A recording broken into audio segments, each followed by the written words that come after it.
Welcome everyone to the 29th annual SEM งพวงแก public lecture. My name is Pridi Withayanon and today I will serving you as the moderator. โอเคค่ะก็สวัสดีทุกท่านอีกครั้งหนึ่งนะคะชื่อรัตนภัทรกวีวัฒน์ค่ะก็ทำงานอยู่ที่เสมเหมือนกันแต่ว่าอันนี้เป็นเสมศิขาลัยเอเชียที่โฟกัสตอนนี้ก็จะโฟกัสที่ในส่วนของประเทศพม่านะคะประเทศเมียนมาแล้วก็รู้สึกตื่นเต้น เพราะว่านี่เป็นครั้งแรกที่ต้องมาเป็นพิธีกรในงานนี้แล้วก็เป็นครั้งแรกที่ได้มีโอกาสเข้าร่วมงานปาฐกถาของเสมเหมือนกันแม้ว่าจะอยู่ทำงานที่มา2 ปีแล้วอะไรอย่างเงี้ยค่ะก็ Good afternoon everyone my name is รัตนภัทรกวีวัฒน์ I'm also working for the Spirit in Education Movement but the Asia department and focusing on the Myanmar issue and this is the first time that I being an MC and yeah very excited and thank you พี่หมูนะคะ for giving me a chance to be here yes โอเคค่ะก็ก่อนอื่นนะคะอาจจะขอแนะนำมูลนิธิเสถียรโกเศษนะคะประทีปเป็นประวัติคร่าวๆก่อนนะคะมูลนิธิก่อตั้งขึ้นนะคะในยุคแรกเพื่อซัพพอร์ตนักเขียนแล้วก็ศิลปินที่ตกยากนะคะก่อนที่เราจะขยายแล้วก็แยกออกไปเป็นภาคส่วนมากมายค่ะตอนนี้ก็โฟกัสหลักๆของเราคือการขับเคลื่อนสังคมค่ะให้กลายเป็นสังคมที่ได้เรียนรู้เกี่ยวกับจิตใจของเราเนาะแล้วก็พัฒนาผู้คนไปด้วยค่ะSo firstly, we would like to introduce a brief about the foundation. So firstly, the foundation is was formed to support the writer and activist and all the artists.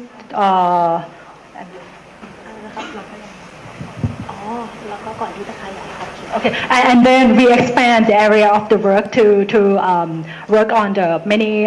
issues, including the social movement and social change. ก็เชิญทุกคนเข้ามาก่อนได้เลยค่ะแล้วก็ตอนนี้ก่อนที่จะเริ่มเรามาฟังดนตรีเพราะๆจากนักดนตรีของเราก่อนกันนะคะค่ะ so before we start the public lecture we would like to invite our musician to perform the very beautiful music from Myanmar. It is the Myanmar harp and we'll welcome and give applause.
everyone to become success in your life. So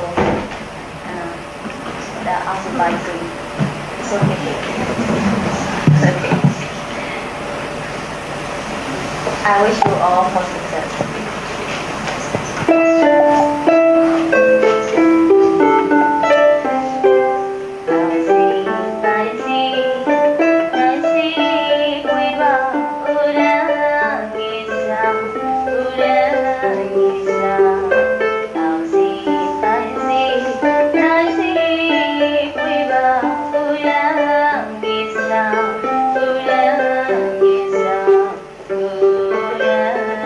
Yes.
ก็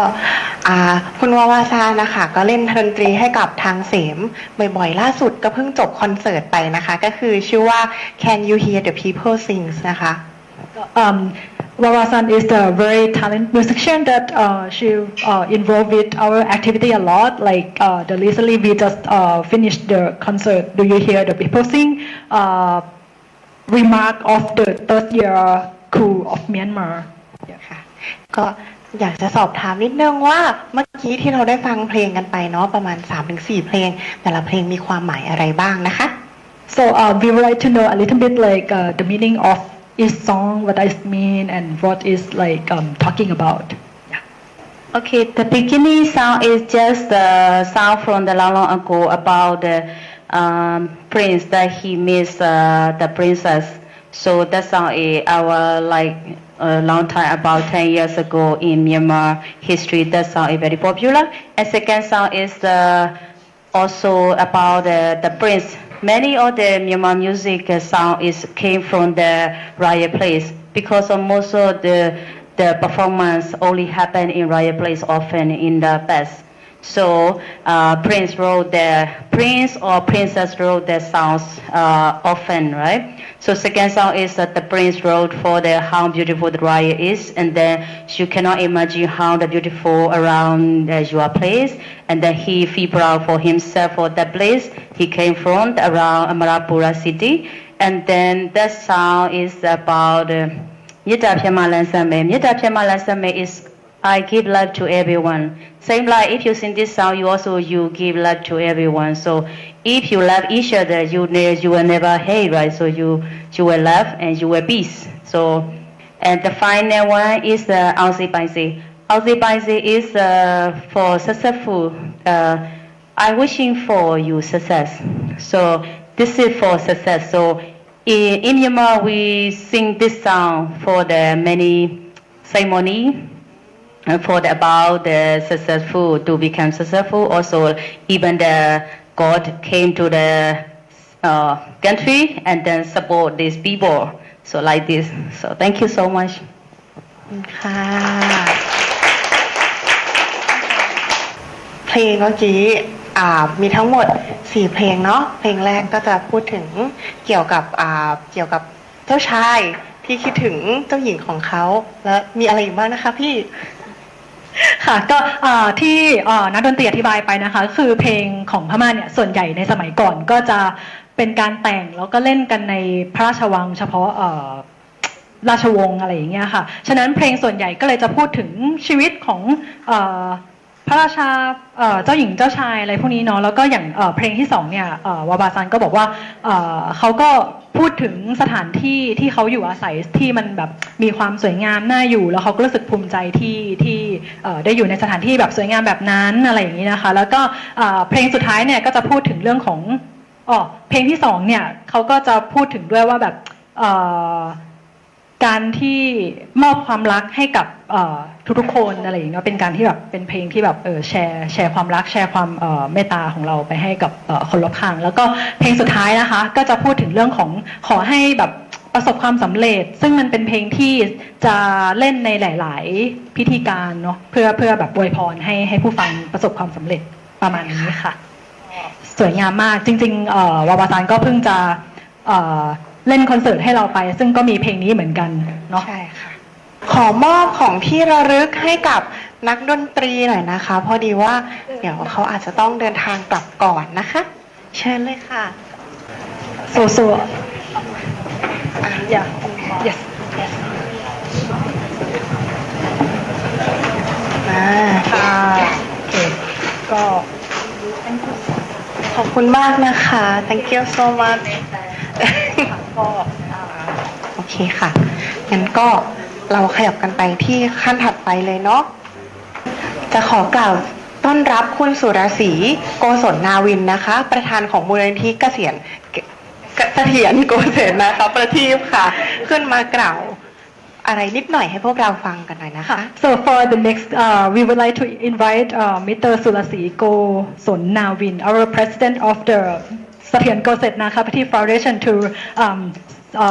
say welcoming to all of us. นมัสการพระคุณเจ้ากับเรียนท่านอาจารย์สุรักษ์ศิวรักษ์ประธานคณะที่ปรึกษามูลนิธิเสถียรโกเศษนะครับที่ท่านอาจารย์ชัชวาลพิงพวงแก้วโดยเฉพาะองค์ปาฐกอาจารย์เดวิดอาร์รอยนะซึ่งวันนี้ท่านก็จะมาแสดงธรรมคาถาเป็นปาฐกถาที่สำคัญนะครับที่เกี่ยวกับโลกปัจจุบันของเรานะครับโดยเฉพาะอย่างยิ่งเป็นธรรมเนียมปฏิบัติที่มูลนิธิเราได้จัดงานขึ้นมาครั้งนี้เป็นครั้งที่29นะฮะแล้วก็ต้องมากล่าวต้อนรับทุกท่านด้วยความยินดีเป็นอย่างยิ่งหวังว่างานในวันนี้นะครับมูลนิธิเสถียรโกเศษโดย มูลนิธิเสถียรโกเศษนะครับที่โดยเสมสิกขาลัยเป็นผู้จัดงานเนี่ยจะได้รับความสำเร็จเป็นอย่างดียิ่งอย่างเช่นที่เคยปฏิบัติมาแล้วก็ได้รับความสำเร็จเป็นอย่างดีนะครับขอกล่าวต้อนรับทุกท่านอีกครั้งหนึ่งนะครับแล้วก็เข้าสู่รายการตามปกติต่อไปครับค่ะ So greeting Venerable Ajahn Sulak and all the committees of the Sathian Goset Nakapati Foundation, as well as our guest speaker, David R. Loy,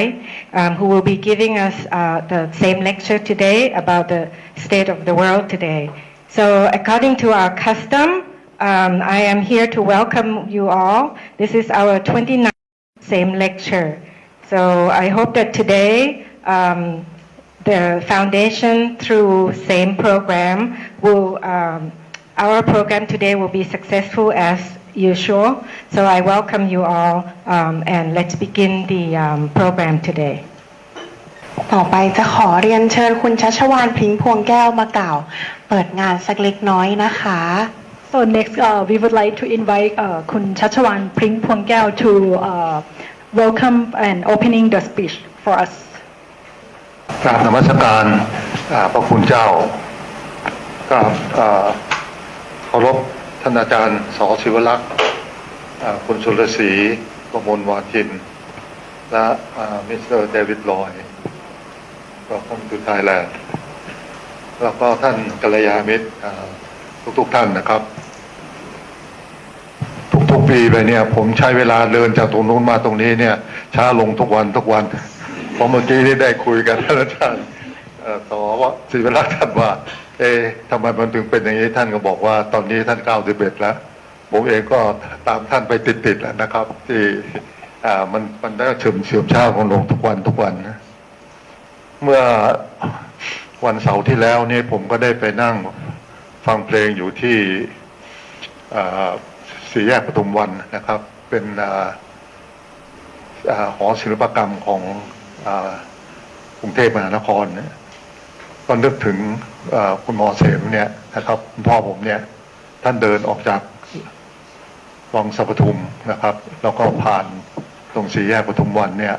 เพื่อจะไปเรียนหนังสือที่เทพชุลินทร์แล้วก็ไปที่ทำความมาเรียนที่ศรีราชนะครับก็นึกถึงสมัยก่อนเนี่ยมันไม่มีตึกรามบ้านช่องอะไรเลยนะครับบ้านเมืองมันเปลี่ยนไปเยอะนะครับแล้วก็ขอกราบเรียนว่าคนก็เปลี่ยนไปเยอะนะครับเปลี่ยนไปในทางที่ดีหรือไม่นะครับก็เดี๋ยวค่อยจะลองพิจารณากันดูนะครับว่าคนเราที่เราเปลี่ยนไปเนี่ยมันเปลี่ยนดีขึ้นหรือเร็วลงหรือว่าอยู่เท่าเดิมยังไงนะครับในปัจจุบันเนี่ยนะครับท่านจะเห็นได้ว่าคนเราเนี่ยเริ่มไม่เข้าใจธรรมชาตินะครับผมขอย้ำนะครับ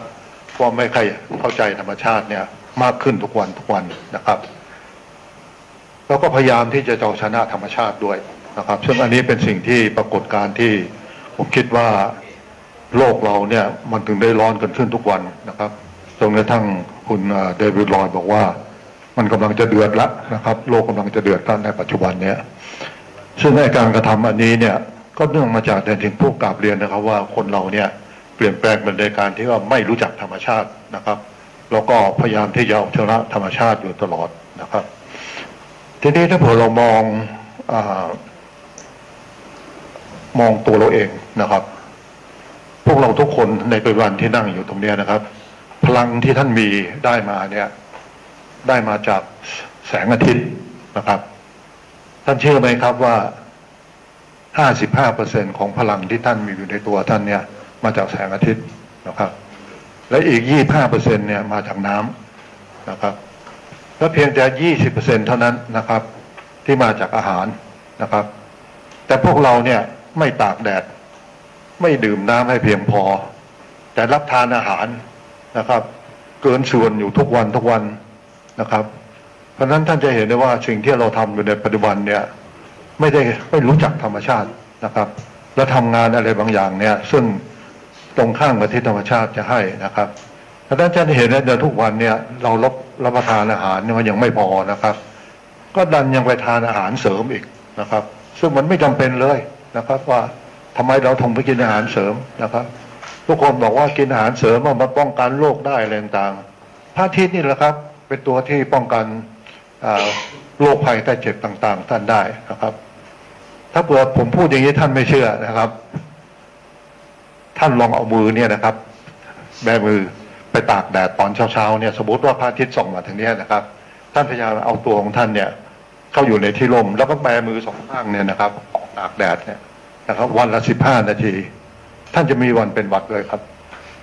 อันนี้เป็นเครื่องพิสูจน์ให้เห็นว่าในปัจจุบันเนี่ยคนเราเนี่ยเข้าใจผิดนะครับในเรื่องของการ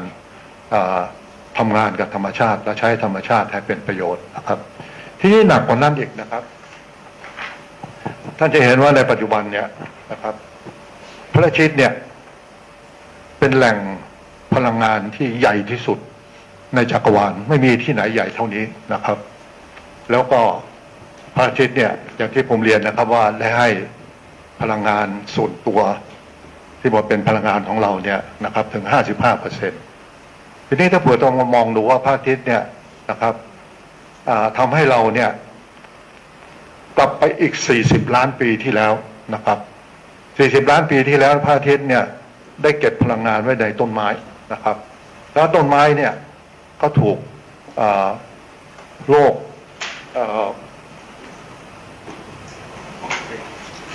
อาจารย์โทษโลกงุ่มงามตามมาอีกแล้วพระอาทิตย์ก็ให้พลังงานกับต้นไม้นะครับเนื่องจากแผ่นดินไหวอะไรต่างๆเนี่ยต้นไม้เนี่ยก็ถูกกลับพลิกลงไปอยู่ใต้ดินนะครับ40 ล้านปีคิดดูนะครับและพลังงานอันนั้นก็กลายมาเป็นน้ำมันนะครับกลายมาเป็นก๊าซอะไรต่างๆเราก็ไปขุดได้ขึ้นมาใช้นะครับและไอ้พลังงานที่ขุดขึ้นมาเช่นน้ำมันกับไอ้ถ่านหินเนี่ยมันเป็นพลังงานที่สกปรกมหาศาลแสนสกปรกนะครับเพราะฉะนั้นท่านจะเห็นได้ว่าพระอาทิตย์ให้ความพลังงานสะอาดถูกที่สุดแล้วก็ใหญ่ที่สุดขึ้นมาเนี่ยนะครับแต่เราไม่กลับไม่ใช้นะมันก็เป็นเรื่องที่น่าคิดมากที่ว่าการเปลี่ยนแปลงของโลกเราในปัจจุบันเนี่ยมันเปลี่ยนแปลงในทางที่เราไม่เข้าใจธรรมชาติเลยนะครับเพราะฉะนั้นสิ่งที่ท่านเห็นอยู่ในปัจจุบันเนี่ยเป็นสิ่งที่ตรงข้ามกับที่ธรรมชาติให้เรานะครับเราไปคิดว่าธรรมชาติเนี่ยล้าหลังแต่จริงๆแล้วทันสมัยอยู่ตลอดเวลานะครับไม่ต้องไปเอาถ่านหินไม่ต้องไปเอาน้ำมันในที่ลงไปอยู่ในโลกมา40 ล้านปีมาใช้เนี่ยปัจจุบันเนี่ยเอาเมื่อไหร่ก็ได้นะครับแสงอาทิตย์ต่างๆเนี่ยอันนี้คือความเข้าใจผิดของคนเราที่เราไม่เข้าใจธรรมชาตินะครับอย่างที่ท่าน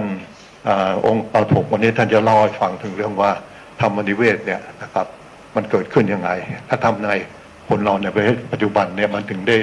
เดือดมันถึงได้ร้อนกันมากขึ้นแล้วปีนี้เนี่ยนะครับก็ได้ข่าวว่ากรุงเทพเราเนี่ยจะร้อนถึง44 องศาซึ่งไม่เคยร้อนอย่างนี้มาก่อนเลยนะครับทีนี้อีกอันหนึ่งนะครับอันนี้ผมเล่าเรื่องพื้นโลกนะครับถ้าเผื่อท่านหันหน้ามองเข้าไปในอวกาศเนี่ยนะครับก็จะมีประเทศอยู่ในปัจจุบันเนี่ย8 ประเทศนะครับซึ่งได้แก่อเมริกาอังกฤษฝรั่งเศส อิหร่านซาอุดิอาระเบียญี่ปุ่นจีนนะครับขึ้นไปสำรวจอวกาศนะครับ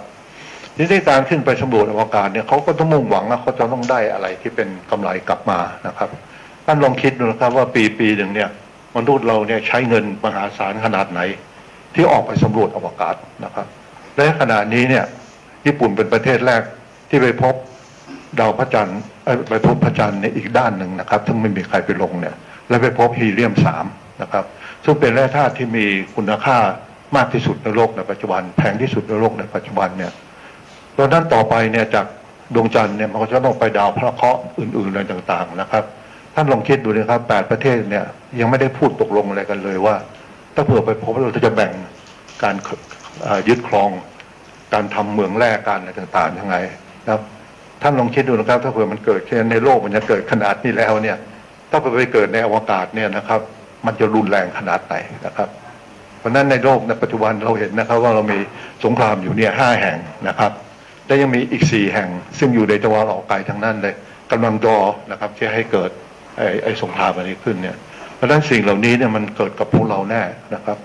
ทีนี้จากเรื่องที่ว่าที่ผมกราบเรียนเมื่อกี้ว่าเรื่องที่มันจะเกิดขึ้นมาแล้วเนี่ยนะครับก็มีคนสันนิษฐานว่าอีกไม่กี่ปีเนี่ยไอ้ pollution ที่มันออกมาจากการเผาไหม้เนี่ยมันจะทำให้พระอาทิตย์ไม่ส่องแสงมาบนโลกของเราแล้วอะไรจะเกิดขึ้นครับเราจะไม่มีน้ำเราจะไม่มีอาหารและเราก็จะไม่มีอากาศหายใจนะครับแล้วตอนนั้นก็ลองนึกดูนะครับพวกเราที่นั่งอยู่นี่ทุกคนก็คงนั่งรอความตายกันอยู่ทุกคนเรียกว่าเป็นความตายที่ผ่อนส่งนะครับอันนี้เป็นอุทาหรณ์อันหนึ่งที่ผมได้เรียนศึกษาขึ้นมาจากสถาบันธรรมชาติของมูลนิธิหมอเสมพิมพ์พวงแก้วนะครับที่เรากำลังเริ่มคิดดูว่าสิ่งที่เราอยู่ในปัจจุบันเนี่ยมันมีทางลัดมันมีทางง่ายอะไรต่างๆที่จะทำให้พวกเรามีชีวิตต่อไปอย่างไม่ต้องเดือดร้อนไม่ต้องมานั่งอดทนอะไรต่างๆพวกนี้นะครับเพราะฉะนั้นวันนี้ผมคิดว่าพวกเราคงจะมีโอกาสดีที่จะได้ฟังคุณเดวิดลอยเนี่ยได้เล่าให้ฟังถึงว่าธรรมชาติเนี่ยเคยช่วยเรายังไงนะครับแล้วต่อไปเนี่ยเราจะอยู่กับธรรมชาติต่อไปยังไงนะครับก็ขอขอบคุณกัลยาณมิตรทุกท่านนะครับที่ทำให้เราได้มีโอกาสได้มาพบกันในวันนี้ครับขอบคุณครับ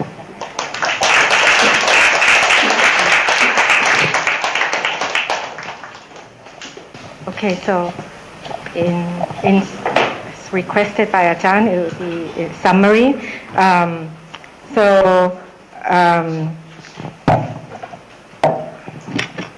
Ajahn Chachawan,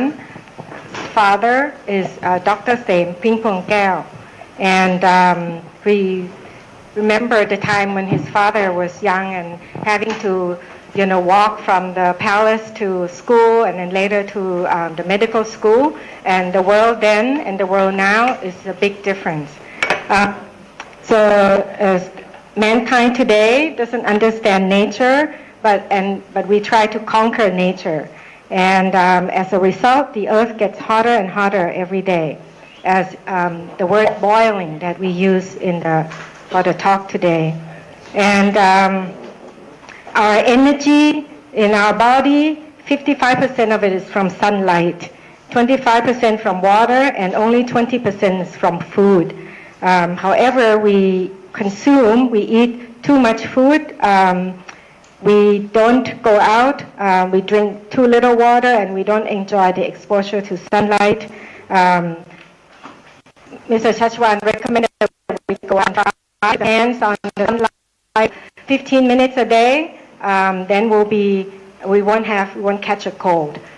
You can try that. So the sun is our greatest, cleanest, and cheapest source of energy. 40 million years ago, the plants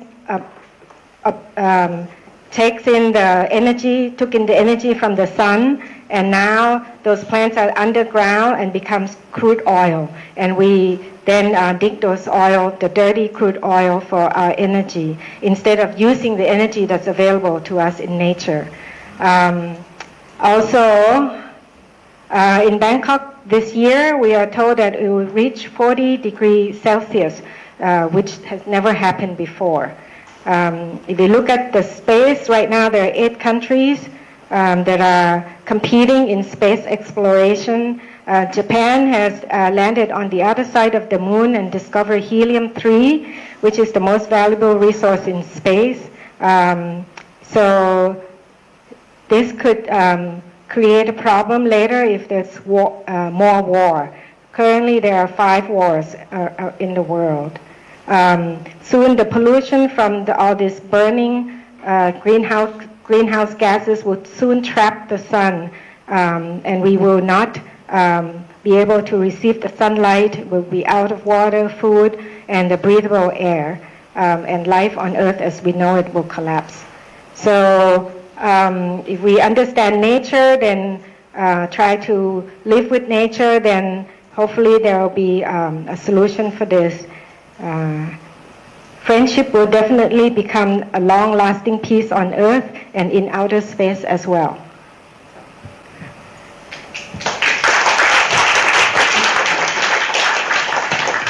ขอบคุณพี่อัญชลีมากนะคะ So thank you so much for the translation from P. Anchali ค่ะ It's actually from Dr. Chachawan himself. Oh Thank you ขอบคุณค่ะ ค่ะ ก็ขั้นต่อไปนะคะจะขอเชิญคุณอัญชลีคุรุทัชค่ะ มาเป็น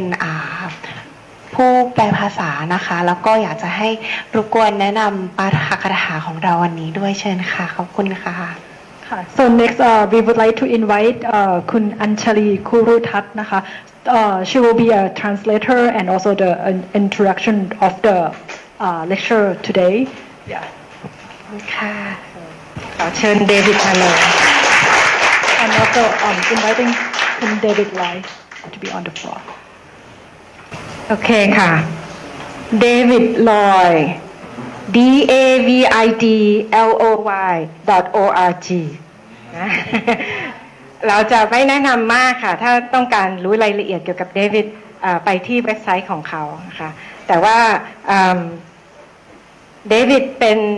ทั้งนักคิดนักเขียนเป็นอาจารย์เป็นผู้ปฏิบัติอาจารย์ธรรมาจารย์สายเซนแล้วก็เป็นผู้ที่ให้ความสำคัญกับเรื่องของสิ่งแวดล้อมเป็นอย่างมากหนังสือที่เดวิดหนังสือเล่มแรกของเขาที่มีชื่อมากคือหนังสือเรื่อง Money Sex War Karma and แล้วเดวิดก็เขาไปอยู่ที่ญี่ปุ่นเป็นเวลา5 ปีเป็นอาจารย์สอนอยู่ที่มหาวิทยาลัยบุนเกียวที่ชิคาซากิในญี่ปุ่นจากนั้นก็กลับไปที่อเมริกาไปสอนอยู่ที่มหาวิทยาลัยเซเวียและตอนนี้เนี่ยก็เกษียณแล้วแต่ว่าเลคเชอร์อยู่เป็นประจำทั้งในประเทศและนอกประเทศในปี 1971 ตอนนั้นเป็นปีที่เดวิดเขาเริ่มปฏิบัติเซนที่ฮาวายกับยามาดะโรชีแล้วก็หลังจากนั้นก็เป็นโรเบิร์ตเอ็ดคินโรชีเมื่อปี 1988 เนี่ยเขาก็สำเร็จเรียกว่าจบหลักสูตรจบคอร์สแล้วก็ได้รับฉายาว่าเทตสุอุนซึ่งแปลว่าเมฆแห่งปัญญายาณเดวิดก็เป็นผู้ก่อตั้ง Rocky Mountain ECO-DHARMA Retreat Center อยู่ที่โคโลราโดแล้วทุกวันศุกร์ตอนเช้า 8 โมงของโคโลราโดซึ่งเท่ากับ 4 ทุ่มของเวลาเมืองไทยเดวิดจะมีออนไลน์ meditation session แล้วก็ตามด้วยการแสดงธรรมสั้นๆที่เขาเรียกว่า Dharmet ก็ถ้าใครสนใจก็เข้าชมได้ฟรีค่ะ so I just told people to go to your website to look at your all the credentials, but essentially you are a teacher, a writer, and a Zen master. And I talked about how you started your practice in Hawaii with Yamada Roshi and also Robert Etkin Roshi. Your first book was Money, Sex, Karma, War, and Karma, and you have been.You were a professor at the university in Japan, which I can't really pronounce, Bunkyo, for 15 years. Then you moved back to the U.S. And taught at Xavier University in Cincinnati. And now you are retired, but you are still busy doing a lot of lectures nationally and internationally. And I talked about your Friday morning session and invite everyone here to join the talk. At 8 a.m.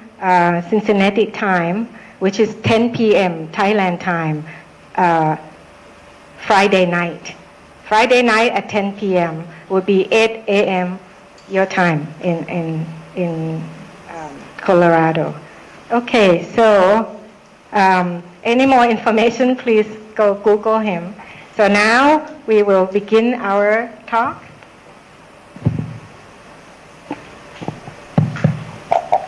Well, first of all, thank you to Anjali for that very warm introduction. I'm very grateful. And thanks to all of you for coming this afternoon.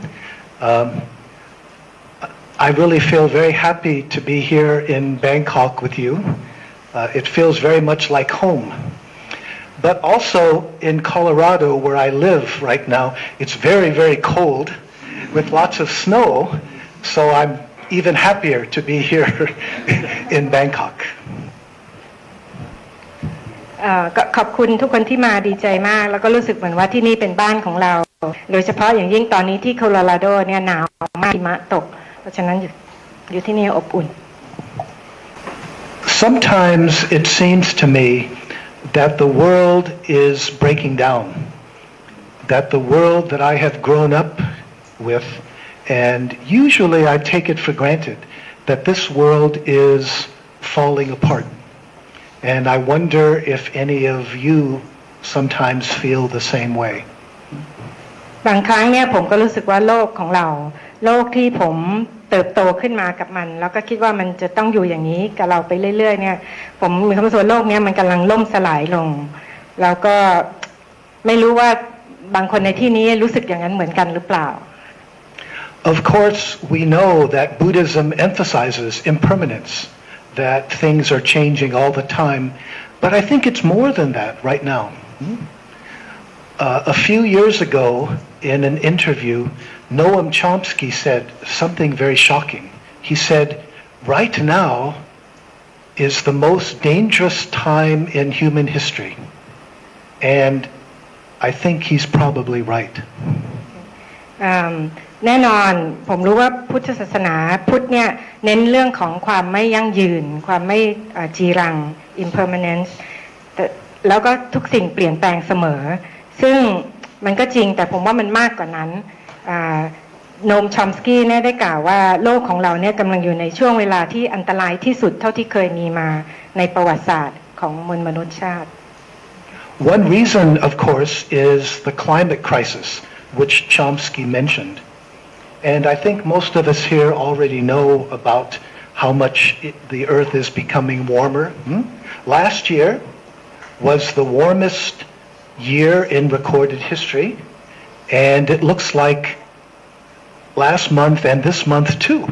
will be the warmest January and February in recorded history. เหตุผลหนึ่งก็คือเรื่องของวิกฤตทางด้านสภาวะอากาศภูมิอากาศแล้วเราทุกคนรู้ว่าโลกมันร้อนขึ้นปีที่แล้วเนี่ยเป็นปีที่โลกร้อนที่สุดในประวัติศาสตร์แล้วก็อาจจะปีนี้ด้วยเดือนมกราเดือนกุมภานี้ก็กล่าวกันว่าเป็นเดือนที่ร้อนที่สุดที่เคยมีมา But actually the climate crisis, although it is very, very serious, it's only part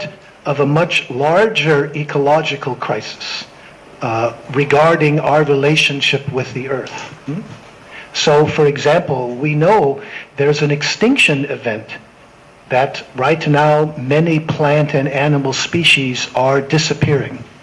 And this is very tragic for the web of life.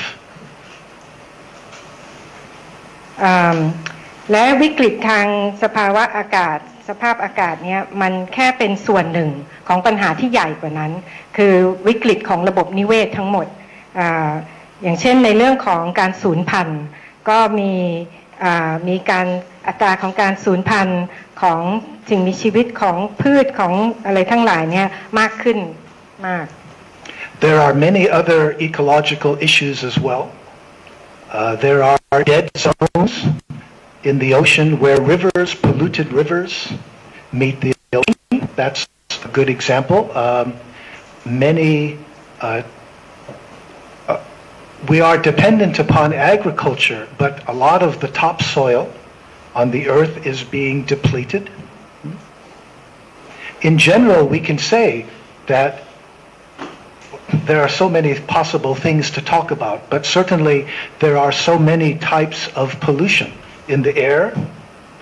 in the water, in the earth, and in our bodies. มันมีเรื่องที่เป็นปัญหาทางนิเวศวิทยาเนี่ยอื่นๆอีกมากอย่างเช่นเรื่องของพื้นที่มหาสมุทรที่เป็นพื้นที่ที่ไม่มีสิ่งมีชีวิตอยู่ได้เพราะว่าขาดออกซิเจนก็คือในส่วนที่แม่น้ำที่เป็นพิษมาเจอกับมหาสมุทรที่ตรงนั้นจะกลายเป็นเดดโซนหรืออย่างเช่นว่าเราเนี่ยพึ่งพาการเกษตรเป็นวัฒนธรรมการเกษตรที่ต้องปลูกผักปลูกอะไรแต่ว่าผิวดินเนี่ยก็เสื่อมลงทุกวันโดยทั่วไปแล้วมันมีหลายเรื่องมากที่เราจะนำมาพูดได้อย่างเช่นเรื่องของความเป็นพิษของอากาศของโลกของพื้นดินแล้วก็แม้กระทั่งร่างกายของเราเอง And in addition to the ecological crisis, there are many other problems we can look to.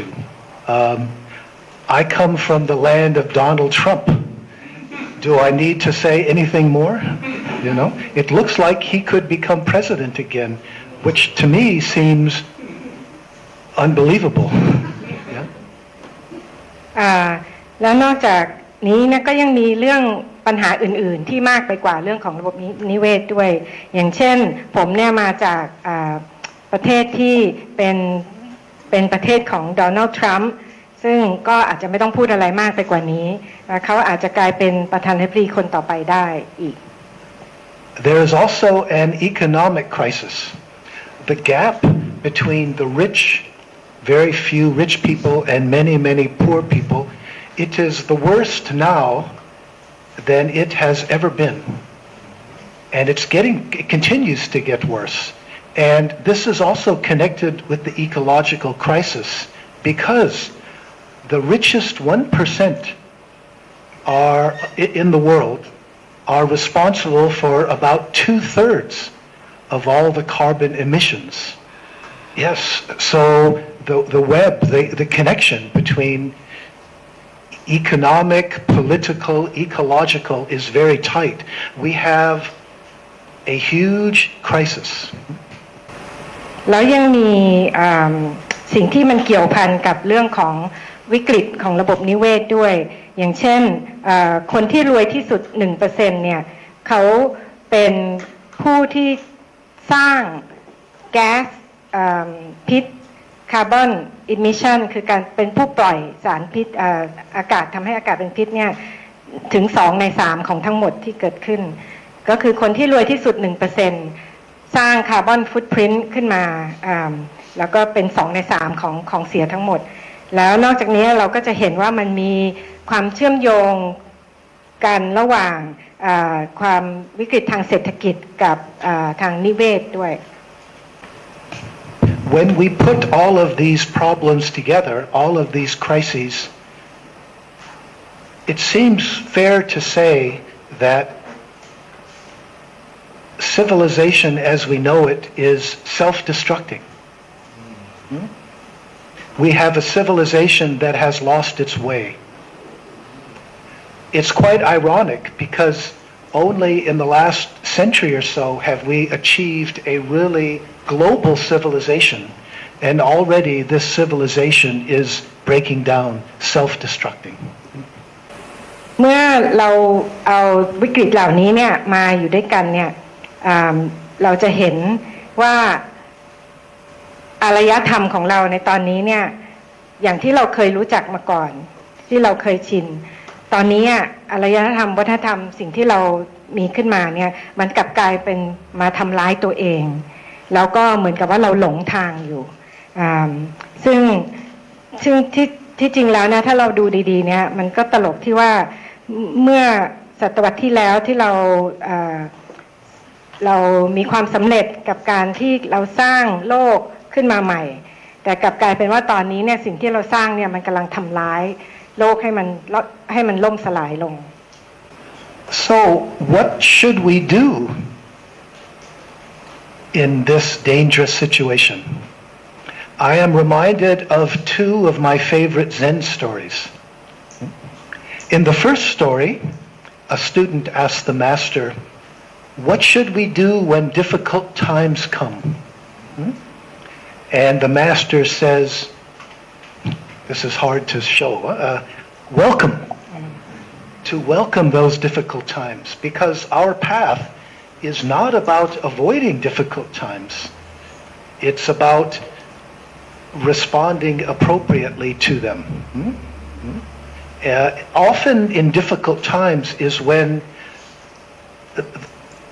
how do we say it? Sometimes they can be the best for us because they encourage us, they require us to transform, to grow the most in order to meet them.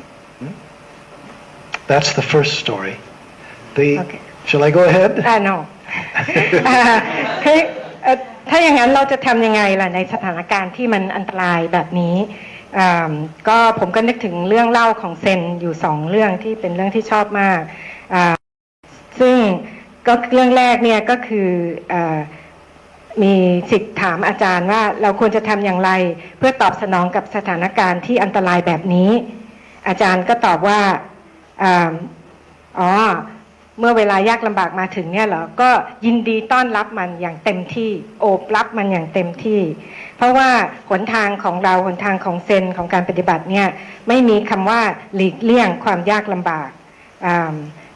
แล้วก็นอกจากนี้เนี่ยไม่หลีกเลี่ยงความยากลำบากแล้วมันก็คือการที่เราตอบโต้ตอบอย่างต้องอย่างเหมาะสมแล้วบางครั้งสิ่งเหล่านี้ทำให้เราเรื่องยากๆเหล่านี้ทำให้เราแปลเปลี่ยนได้ In the second story, a student asked the master, "What is the fruit of a lifetime of practice?" In other words, if we practice for a long time, maybe meditation, what do we learn from it? How do we grow? And the answer, I think, is quite wonderful. The master said, responding appropriately. What do we learn from our practice? We learn to respond appropriately to whatever the situation is. And this is important because many times we can understand the spiritual path about escaping this world, right? Going somewhere else. And the really important point is, no, the spiritual path is about becoming more fully aware of our situation and responding in an appropriate way. ส่วนเรื่องที่สองก็คือเมื่อศิษย์ถามว่าผลของการฝึกตลอดชีวิตคืออะไรผลของการฝึกปฏิบัติตลอดชีวิตคืออะไรอาจารย์ตอบว่าคือการตอบสนองอย่างเหมาะสมก็คือการปฏิบัติต่อปัญหาอย่างเหมาะสมแล้วอันนี้เนี่ยสำคัญเพราะว่าเรามักจะเรียนรู้เข้าใจถึงเรื่องของการหลีกหนีแต่ว่าจริงๆแล้วบนเส้นทางแห่งจิตวิญญาณเนี่ยการที่เราตื่นรู้กับสถานการณ์อย่างเต็มที่แล้วก็สามารถที่จะตอบสนองได้อย่างเหมาะสมต่างหากคือเส้นทางทางจิตวิญญาณที่แท้ But here is the question. How can we respond appropriately to such a dangerous, difficult situation? How can we do that? And can Buddhism really help us? Maybe not. Remember that the Buddha lived in a very different time and place. Iron Age India, maybe 2,400 years ago. So the kinds of problems we have today are very different from the problems in his time. And we can read the Pali Canon or the Mahayana Sutras, but we're not going to find specific answers of how to deal with climate crisis or the ecological crisis that we have today. เพราะฉะนั้น เราจะทำยังไงในสถานการณ์ที่มันอันตรายแบบนี้เราจะมีการตอบสนองที่เหมาะสมได้อย่างไรมันอาจจะไม่มีอะไรก็ได้ตอบไม่สามารถจะทำได้ศาสนาพุทธอาจจะไม่สามารถช่วยอะไรเราได้พระพุทธเจ้าเนี่ยมีชีวิตเมื่อหลายพันปีอาจจะ 2,400 ปีมาแล้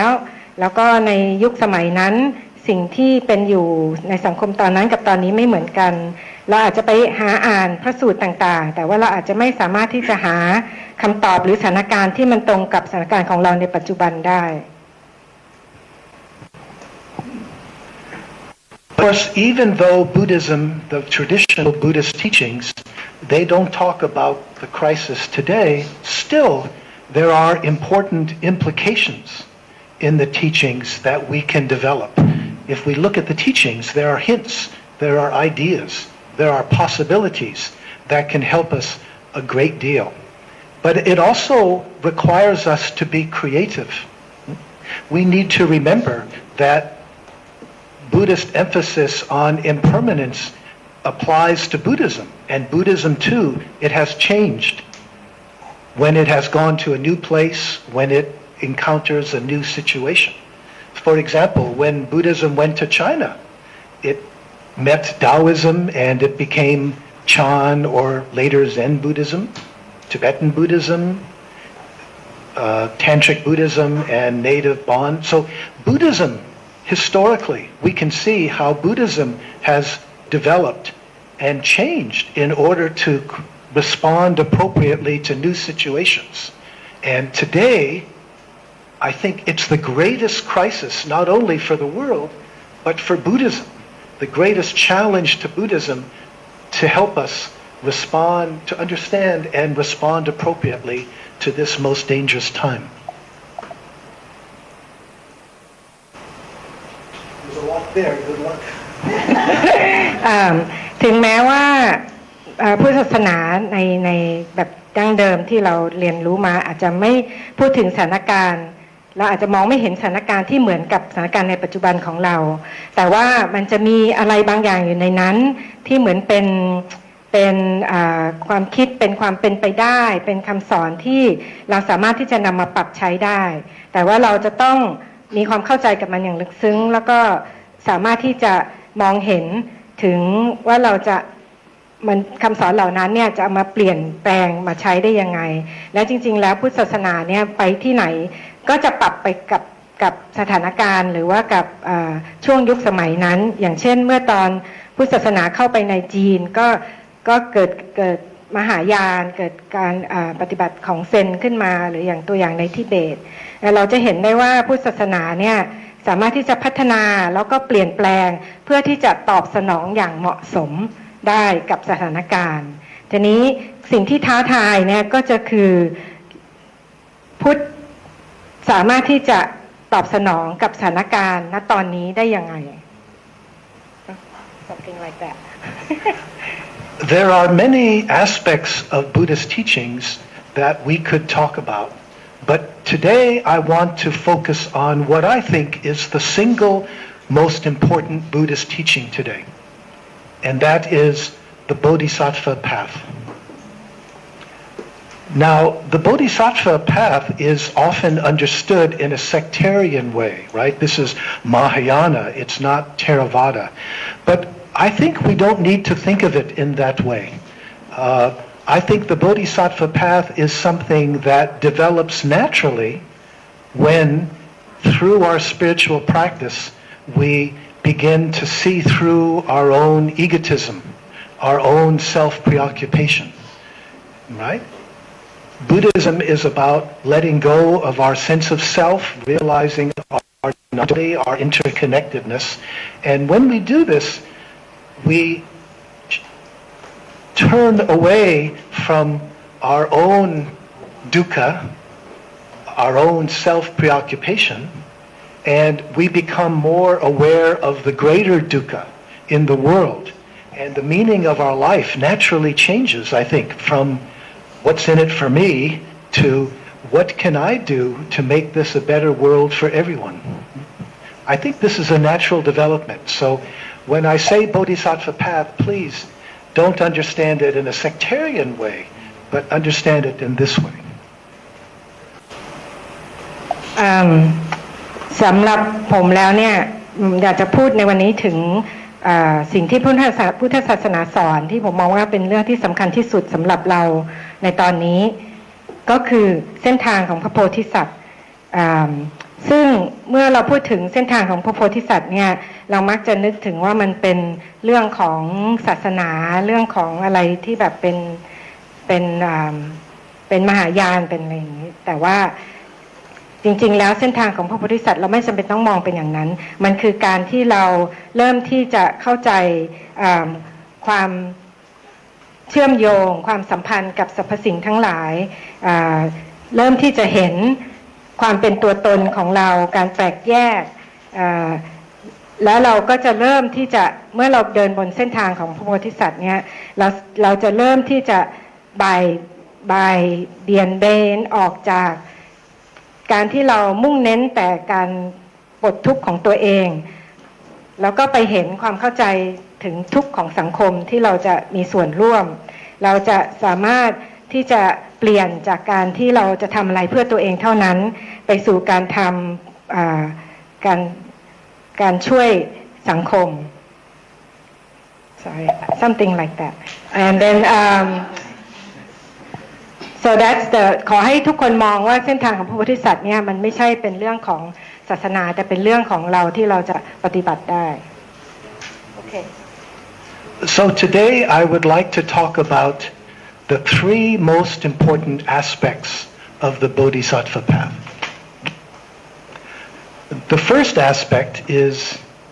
that Bodhisattvas have a double practice, a two-sided practice. Bodhisattvas continue to work on their own personal transformation. For example, meditation, whatever their path may be. But they know that that is insufficient. So they are also engaged in the world. They are also doing what they can to make this a better world for everyone. แล้ววันนี้จะขอพูดถึงสามด้านสามสิ่งที่สำคัญ3ประการของเส้นทางของพระโพธิสัตว์อันแรกก็คือเส้นทางพระโพธิสัตว์เนี่ยเป็นการปฏิบัติที่มี2ด้านหนึ่งก็คือเราปฏิบัติเพื่อเปลี่ยนแปลงตัวเองเพื่ออย่างเช่นอาจจะนั่งสมาธิฝึกปฏิบัติต่างๆเพื่อที่จะพัฒนาตัวเองแต่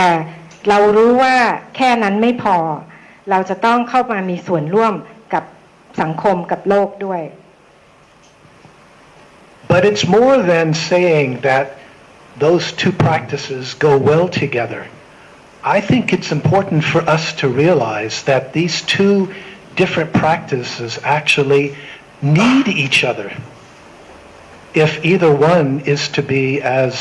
effective as we need it to be. For example, maybe most of us here know someone who is a social activist, maybe an eco-activist, an eco-sattva. But what happens? To be a social activist is a very difficult path. It's very easy to become exhausted, burnt out, frustrated, angry. I see this all the time. That's why it's so important also to have a personal spiritual practice or mindfulness practice that can help to ground you. You see, if you have this personal practice, it will help you deal with those times of great frustration and anger when we are not successful in what we are trying to do. So, yeah, I guess what I'm saying is I think that to be a good bodhisattva, we also need to be grounded or rooted in personal practice. ค่ะก็คือมันสองด้านที่พูดถึงที่ว่าเรื่องของตัวเองกับเรื่องของสังคมเนี่ยมันไม่ใช่แค่ว่ามันไปด้วยกันแต่จริงๆแล้วเนี่ยมันต้องการกันและกัน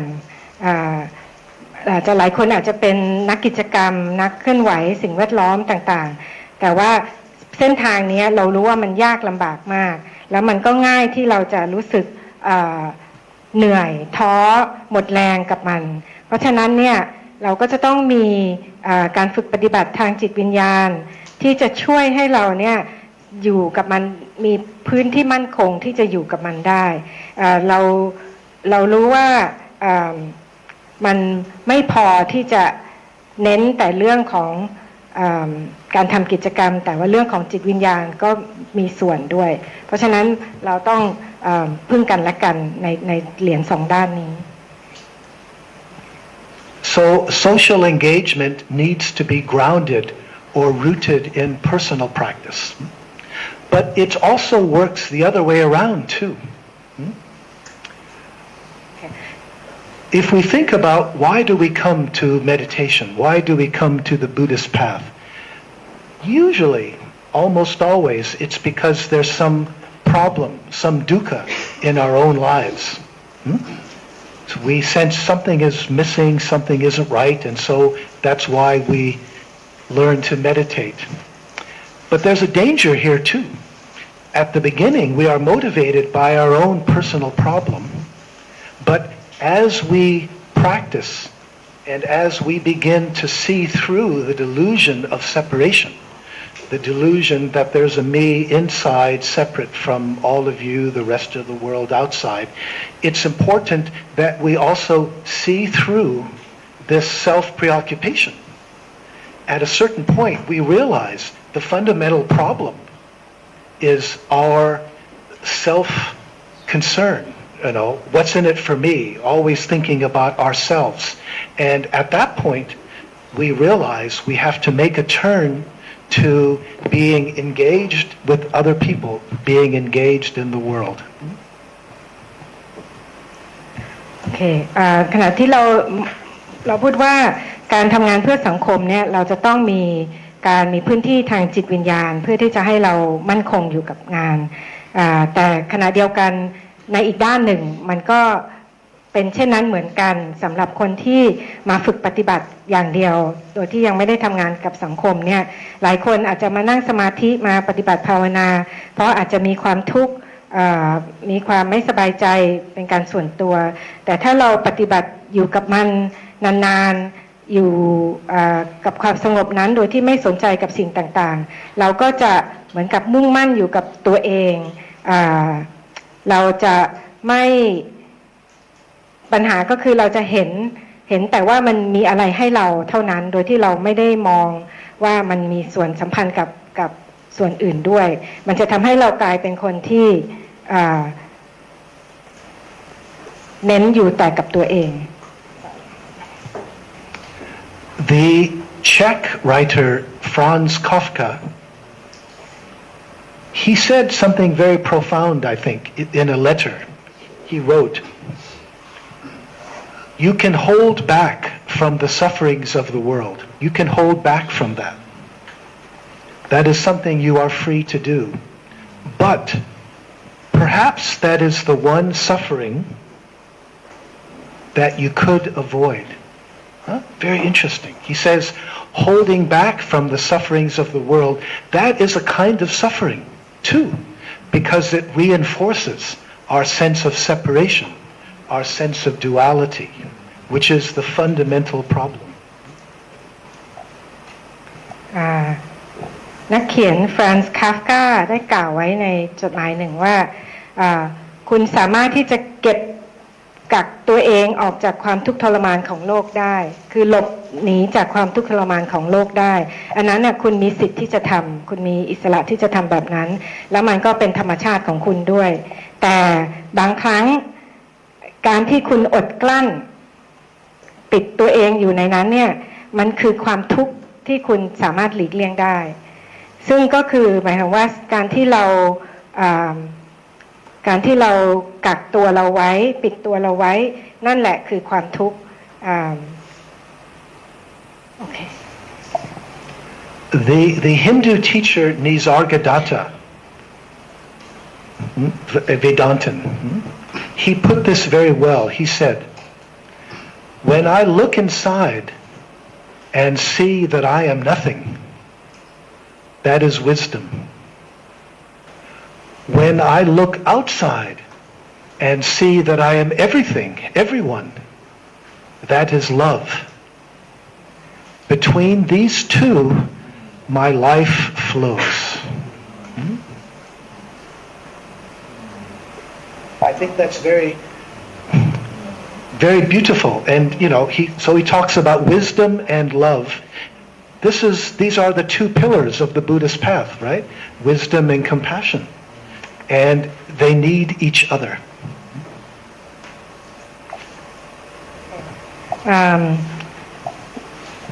นิสา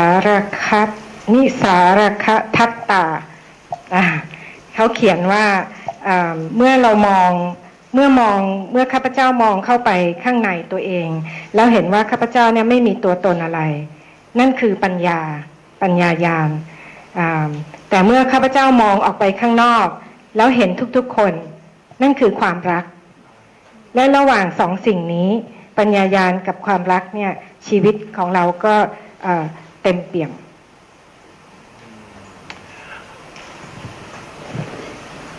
I suppose that I don't know about Thailand, but in America,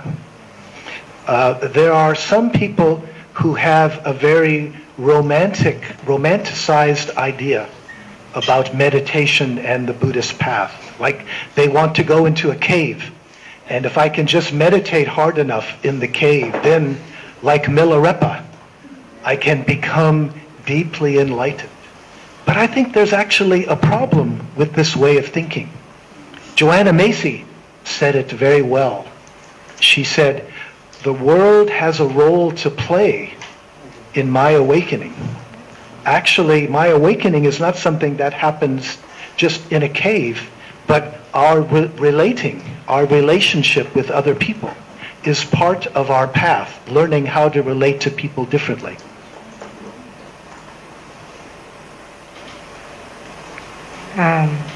ในไม่รู้ว่าเมืองไทยเป็นอย่างนี้หรือเปล่าแต่ว่าในอเมริกาเนี่ยก็จะมีคนที่เหมือนกับมีไอเดียแบบรู้สึกโรแมนติกกับการ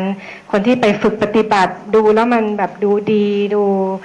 น่าโรแมนติกมากที่ไปนั่งปฏิบัติธรรมอยู่ในถ้ำอะไรอย่างเช่นมีลาเลปะเป็นต้นแต่ว่าโจอาน่าเมซี่เนี่ยพูดไว้ชัดเจนพูดไว้ดีมากว่าโลกเนี่ยสังคมโลกเป็นส่วนมีบทบาทในการตื่นรู้มีบทบาทสำคัญต่อการตื่นรู้ของเรา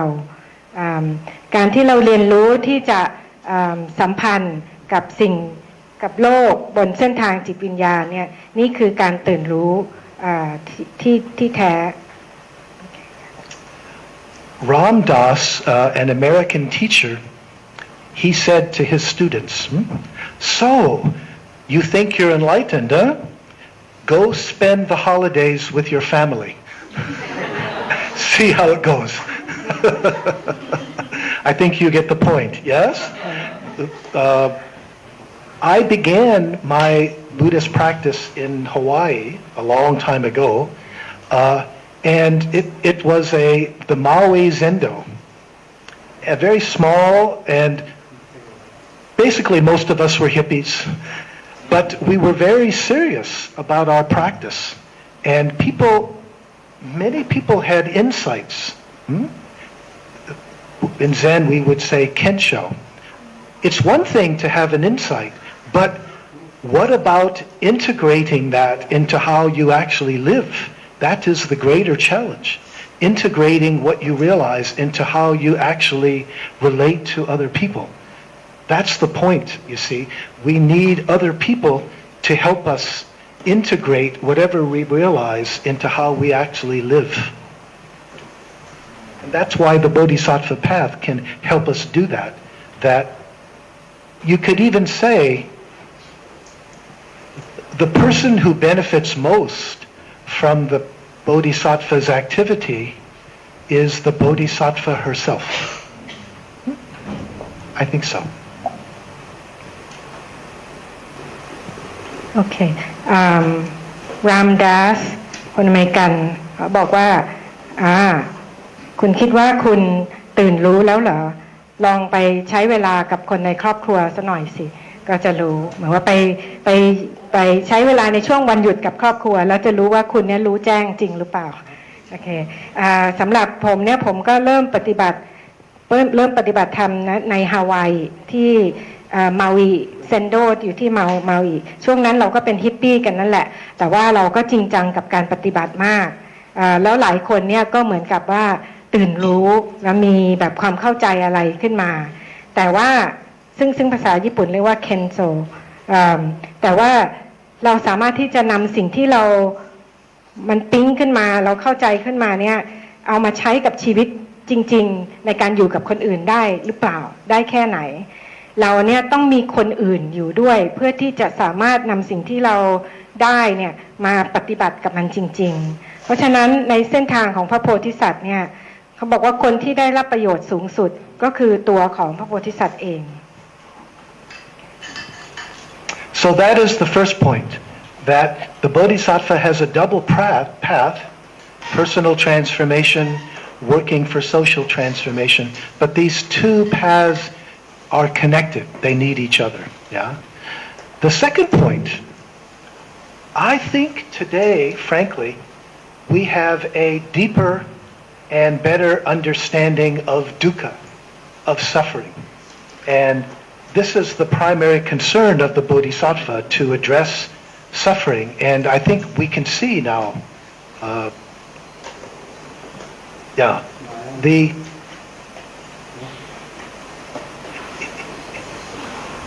the time of the Buddha, when we look at his attitude toward women, we can see that he was very progressive. He created a bhikkhuni sangha. Also, we can see that he was very progressive about caste, because when you join the sangha, you lose caste. But over time, this progressive side of Buddhism, I think it was lost. So the bhikkhuni sangha faded away, and also Buddhism, it started out very small as a kind of a cult, but as it grew and became bigger, it needed royal support. It needed royal toleration, right? And so, are you going to criticize the king? You know, you have to be very careful there. And so Buddhism, historically, in Asia, it had to be very careful about social implications. It couldn't criticize the king. I realize in Thailand that has special meaning today, right? But in general, that this is a problem. Buddhism wanted support, so it didn't have a social edge. It focused so much on personal transformation, it didn't really talk about the dukkha caused by classes, caused by economic oppression, right? It couldn't do it. But to now, I think it's absolutely essential for us to talk about those things. Sorry, Anjali, that's a lot to talk about. อันนั้นที่พูดมาทั้งหมดตอนแรกก็คือประเด็นแรกเรื่องของการที่บอกว่าจะพูดถึง3ประเด็นแรกนั้นก็คือเรื่องของการที่มันมี2ด้านของการปฏิบัติส่วนตัวแล้วก็ด้านของการมีสังคมเข้ามาเกี่ยวข้องและทั้ง2อย่างนี้สัมพันธ์กันส่วนข้อที่2ที่จะพูดก็คือทุกวันนี้เนี่ยเรามีความเข้าใจที่ลึกซึ้งมากขึ้นที่ดีมากขึ้นเกี่ยวกับเรื่องของทุกขะในสมัยพระพุทธเจ้าเนี่ยเราเห็นว่าท่านเนี่ยก็ก้าวหน้าสนับสนุนในเรื่องของผู้หญิงเรื่องของวรรณะมีการบวชภิกษุณีแล้วก็ในสังฆะก็ไม่มีวรรณะแต่พอเวลาผ่านไปเนี่ยสิ่งเหล่านี้มันหายไปพุทธเริ่มจากกลุ่มเล็กๆนะแล้วก็ค่อยๆโตขึ้นแต่พอโตขึ้นเนี่ยก็จะต้องมีความสนับสนุนจากผู้มีอำนาจทั้งหลายอาจจะมาจากทางราชวงศ์ทางอะไรอย่างนี้ส่วนดังนั้นเนี่ยพุทธศาสนาก็เลยไม่สามารถที่จะวิพากษ์วิจารณ์ผู้ที่เขามาสนับสนุนเราได้โดยเฉพาะอย่างเช่นเราเห็นพุทธในเอเชียเนี่ยก็จะไม่สามารถที่จะวิจารณ์ราชวงศ์หรือว่ากษัตริย์ได้อันนี้เข้าใจว่าในไทยก็มีความหมายพิเศษแต่ว่าอันนี้พูดถึงโดยทั่วไปเพราะฉะนั้นเนี่ยเราจะเห็นว่าพุทธศาสนาเนี่ยพูดถึงเรื่องของการเปลี่ยนแปลงภายใน เปลี่ยนแปลงตัวตนเนี่ยมากกว่าแล้วก็ไม่สามารถที่จะพูดถึงการเปลี่ยนแปลงสังคมได้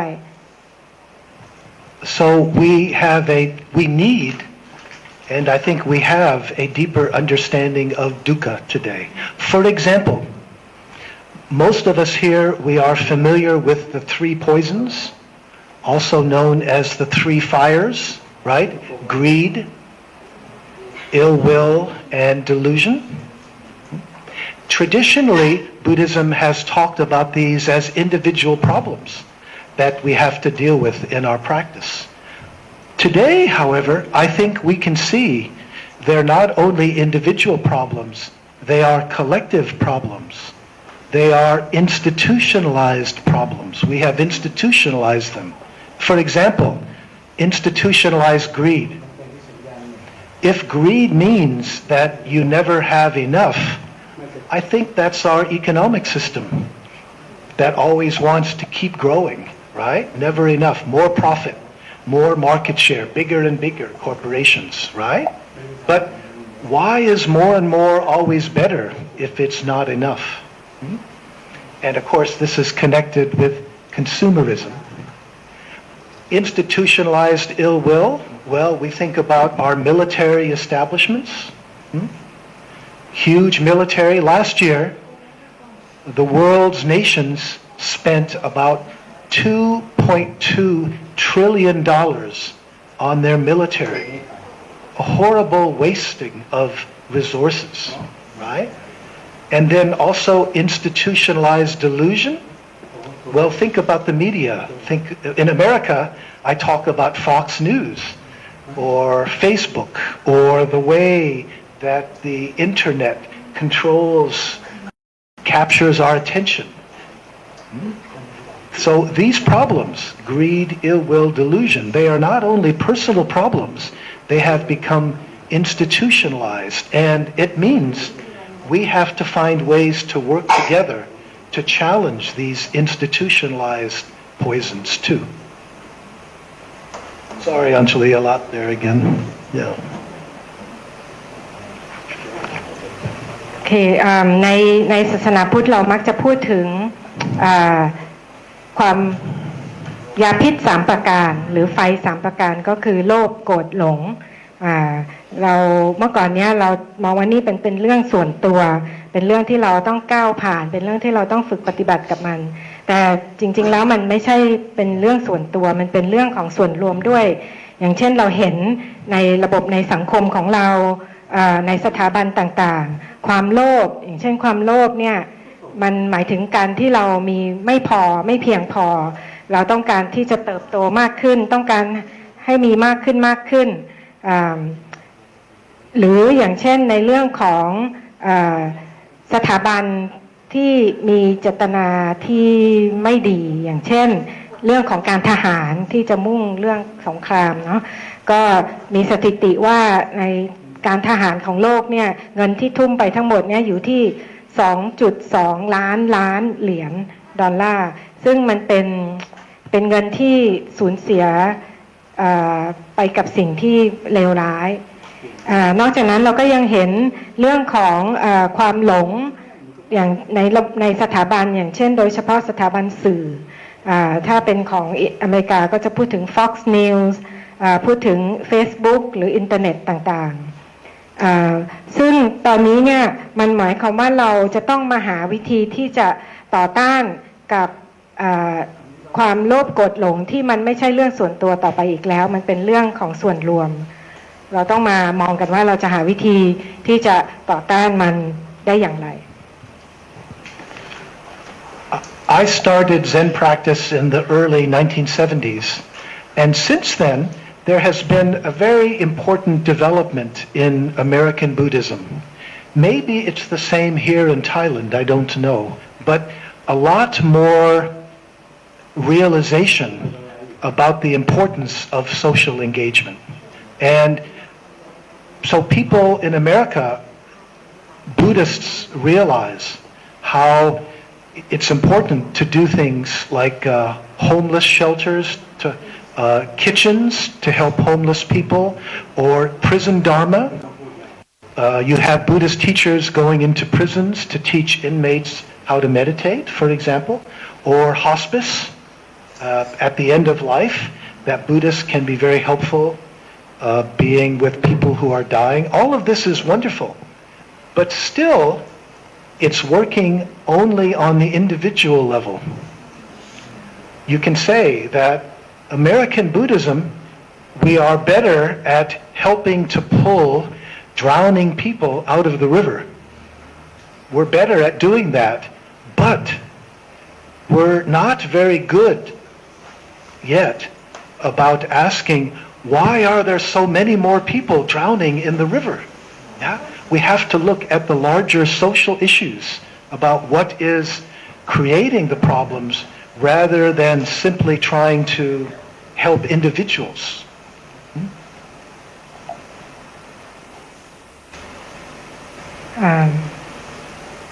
ผมเนี่ยเริ่มปฏิบัติธรรมตั้งแต่ประมาณช่วงปี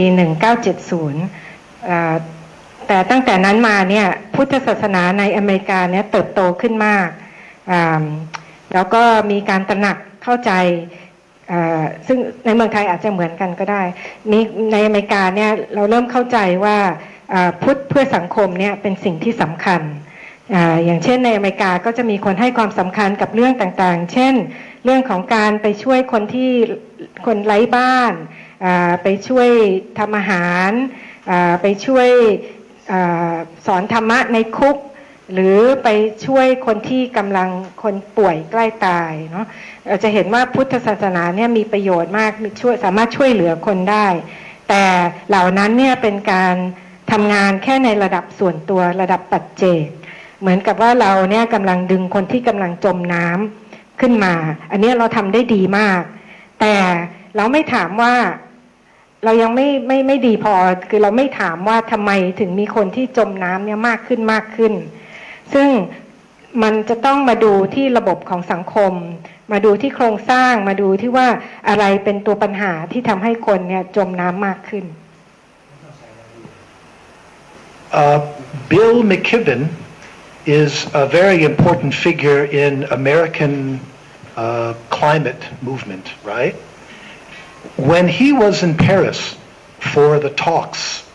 a few years ago, for the climate talks, he was in Paris and somebody asked him,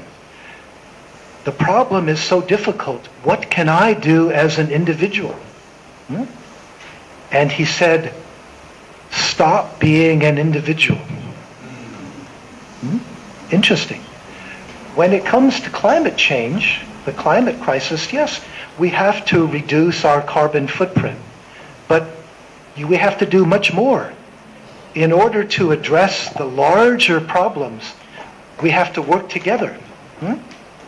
I can work by myself on my own greed, ill will, delusion. I can do that in my meditation, my personal life. But if we are going to challenge institutionalized greed,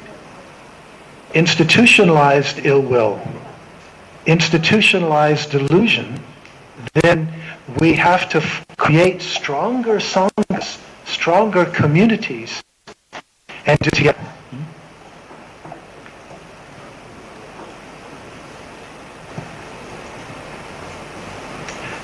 That's the second point. บิล แมคแคนเรนซึ่งเป็นคนสำคัญในการเคลื่อนไหวเรื่องของสภาพภูมิอากาศเคลื่อนไหวเรื่องอากาศร้อนเรื่องโลกร้อนเขามีคนถามเขาว่าเนี่ยมีปัญหาที่มันซีเรียสสำคัญมากขนาดนี้เนี่ยฉันจะทำยังไงได้ในฐานะในส่วนบุคคลในฐานะปัจเจกบุคคลเขาตอบว่าจงหยุดเป็นปัจเจกบุคคลก็คือเราต้องทำงานร่วมกันในการทำงานเพื่อที่จะหยุดโลกร้อนเพื่อที่จะหยุดคาร์บอนฟุตพริ้นท์เนี่ยเราต้องทำงานด้วยกันร่วมมือกันผมสามารถที่จะดูแลตัวเองปฏิบัติธรรมจัดการกับเรื่องความโลภความโกรธความหลงของตัวเองได้แต่ว่าถ้าหากว่าผมจะท้าทายระบบ ระบบของสังคมท้าทายสถาบันต่างๆที่มันกำลังทำเรื่องร้ายๆอยู่เนี่ยเราต้องสร้างสังฆะร่วมกันต้องสร้างระบบที่จะมาช่วยกันผลักดันปัญหานี้ร่วมกัน So let me now talk about the third and the final. อันนั้นก็เป็นข้อ2อันนี้จะพูดข้อ3 The third and final aspect of the Bodhisattva path that I want to talk about. And it is, the Bodhisattva path does not tell us what to do specifically. Because our situation today is so different, like we said. But the Bodhisattva path teaches us a lot about how to do what we decide to do. And there, it's a very, very valuable teaching. ส่วนข้อที่3ที่จะพูดถึงข้อสุดท้ายเนี่ยก็คือเส้นทางของโพธิสัตว์เนี่ยไม่ได้บอกว่าเราต้องทำอะไรแต่หนทางของโพธิสัตว์เนี่ยสอนให้เรารู้ว่าเราจะทำอย่างไรกับสิ่งที่เราตัดสินใจจะทำหมายคะก็คือเส้นทางโพธิสัตว์ไม่ได้บอกว่าเราต้องทำอะไรแต่เส้นทางโพธิสัตว์สอนว่าเราสอนให้เรารู้ว่าเราควรจะทำอย่างไรกับสิ่งที่เราตัดสินใจจะทำ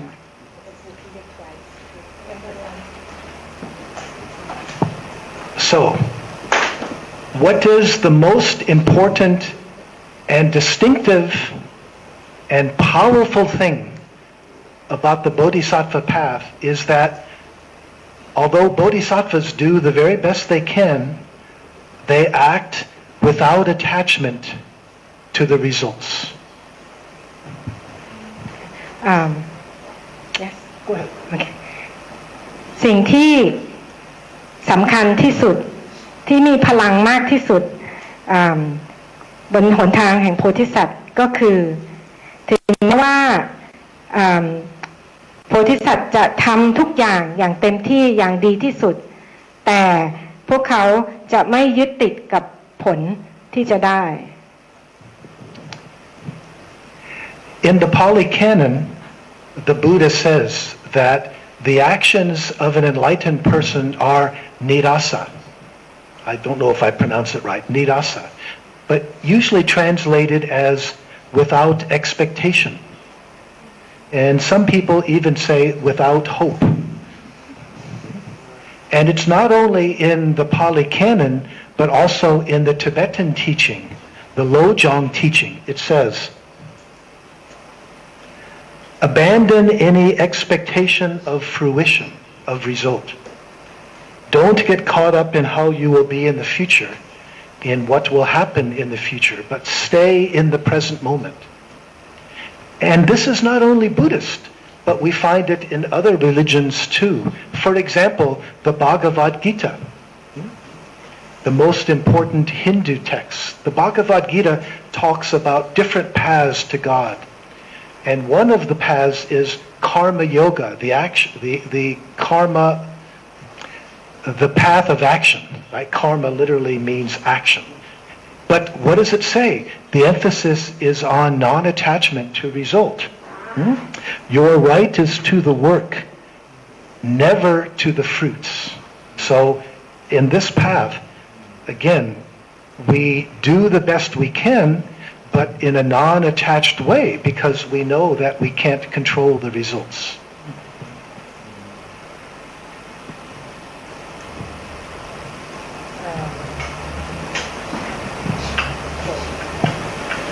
Looking for that Lojong.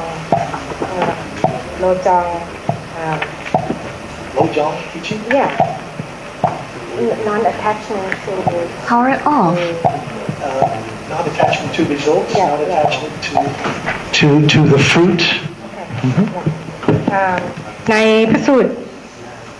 บาลีนะมีบอกว่าพระพุทธเจ้าได้ตรัสว่าการกระทำของผู้ที่ตื่นรู้แล้วคือนิรัสสาซึ่งแปลว่าปราศจากความคาดหวังหรือ รือบางครั้งอาจจะแปลว่าปราศจากความหวังแล้วนอกจากนี้ในทิเบตคำสอนโลจองที่เป็นเหมือนกับคำสุภาษิตที่ท่องจำมันจะมีข้อหนึ่งข้อที่28บอกว่าอย่ายึดติดอยู่กับผลลัพธ์จงทำสิ่งต่างๆโดยไม่ยึดติดอยู่กับผลลัพธ์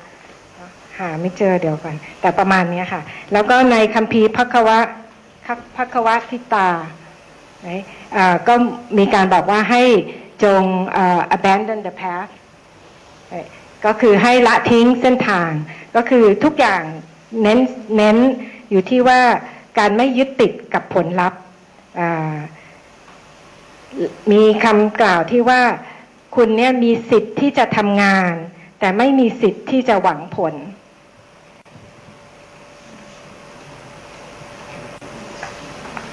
โลจองเขาบอกว่าเจอละปราศจากความคาดหวัง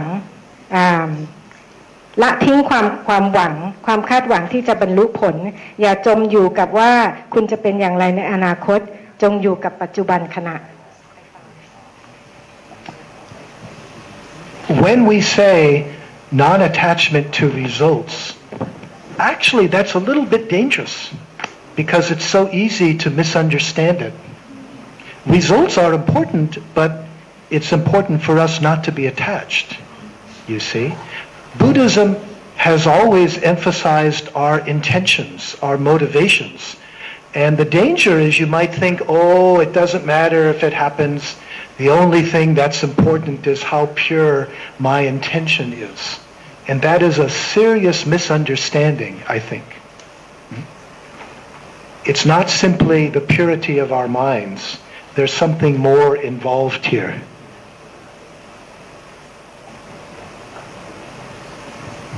เมื่อเราพูดถึงเรื่องของการไม่ยึดติดกับผลลัพธ์มันทำให้เราเข้าใจผิดได้ง่ายเพราะว่าสิ่งมันจริงๆแล้วมันสำคัญที่จะมีผลเพียงแต่ว่าเราอย่าไปยึดติดกับมันว่ามันจะต้องออกมาเป็นยังไงในเรื่องของพุทธเนี่ยก็บอกว่าในเรื่องของการอย่ายึดติดเนี่ยเป็นเรื่องที่เข้าใจผิดได้ง่าย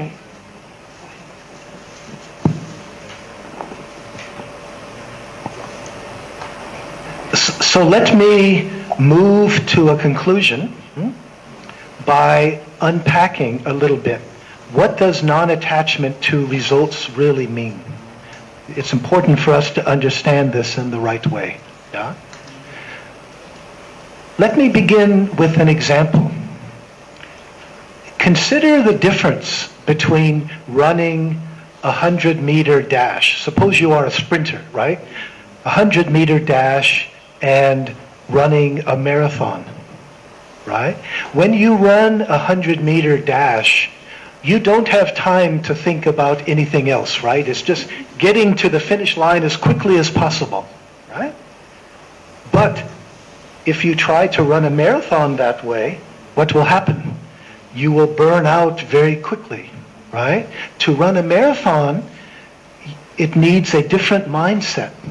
You are moving in a certain direction, and if you continue in that direction, you will eventually get there. But it's important to be in the moment. Just this step, right? Just this step, to be fully here and now. And when you do this, there's a kind of a runner high. So you're not so much focused on getting somewhere else, but it actually requires you to become fully present in each step. You're moving in a certain direction, but still the focus is on each step. And of course, this is the kind of thing Buddhism, if you think about it, Buddhism has always encouraged us to live in the present, even when we are working towards some goal like that. So so one meaning of non-attachment is because we are focused on here and now and what we need to do, we're not caught up in our head. We're actually focusing, doing making sure that we are going in the right direction as well as we can. Is that too much? Yeah. อาจจะโอเคเริ่มจากตัวอย่างนะตอนนี้อยากจะขออธิบายว่าคำว่าการไม่ยึดติดกับผลลัพธ์เนี่ยมันหมายความว่ายังไงอาจจะดูจากตัวอย่างของการวิ่ง100 เมตรกับการวิ่งมาราธอนวิ่ง100 เมตรเนี่ยเราจะไม่มีเวลาคิดอะไรเราจะมุ่งสู่เส้นชัยอย่างเดียวให้เร็วที่สุดแต่ถ้าเราวิ่งมาราธอนด้วยความคิดแบบนั้นมันจะเกิดอะไรขึ้นก็คือเราก็จะหมดแรงการวิ่งมาราธอนเป็นการวิ่งอีกแบบหนึ่งเราจะต้องมีความคิดอีกแบบหนึ่งก็คือเราจะอยู่กับแต่ละก้าวของเราอยู่กับปัจจุบันขณะถ้าเราทำอย่างนั้นได้ในที่สุดเราก็จะไปถึงเส้นชัยแต่เราจะไม่เน้นที่จุดหมายปลายทางในตอนแรกเราจะอยู่กับปัจจุบันทีละก้าวไปเรื่อยๆซึ่งอันนี้เนี่ยก็เป็นอะไรที่พุทธศาสนาสอนแบบนี้อยู่ก็คือสอนให้เราอยู่กับปัจจุบันขณะแล้วก็อันนั้นเนี่ยเหมือนกับเป็นความหมายของคำว่าไม่ยึดติดคือเราอยู่กับปัจจุบันทีละก้าวอยู่กับลมหายใจนี้เพื่อที่เราจะไม่ไปหมกมุ่นกับเรื่องที่มันยังไม่เกิดขึ้น But there's more to say. แต่มีอะไรมากกว่านั้น When we run a marathon, we still know there's an end point, right? And we've got to the end. What about a path with no end? I'm thinking about what we call the Bodhisattva vows in Zen, right? In the Zen centers that I lived in, every day, at least once, we recite the 4 vows. And the first vow is, although living beings are numberless, I vow to save them all. If you think about it, it's very strange. I am vowing to do something that can't be done. It's impossible. It's a kind of paradox or contradiction. I don't think so. Because the point of that is the focus is not on achieving a goal. The focus is on the personal transformation in the meaning of my life.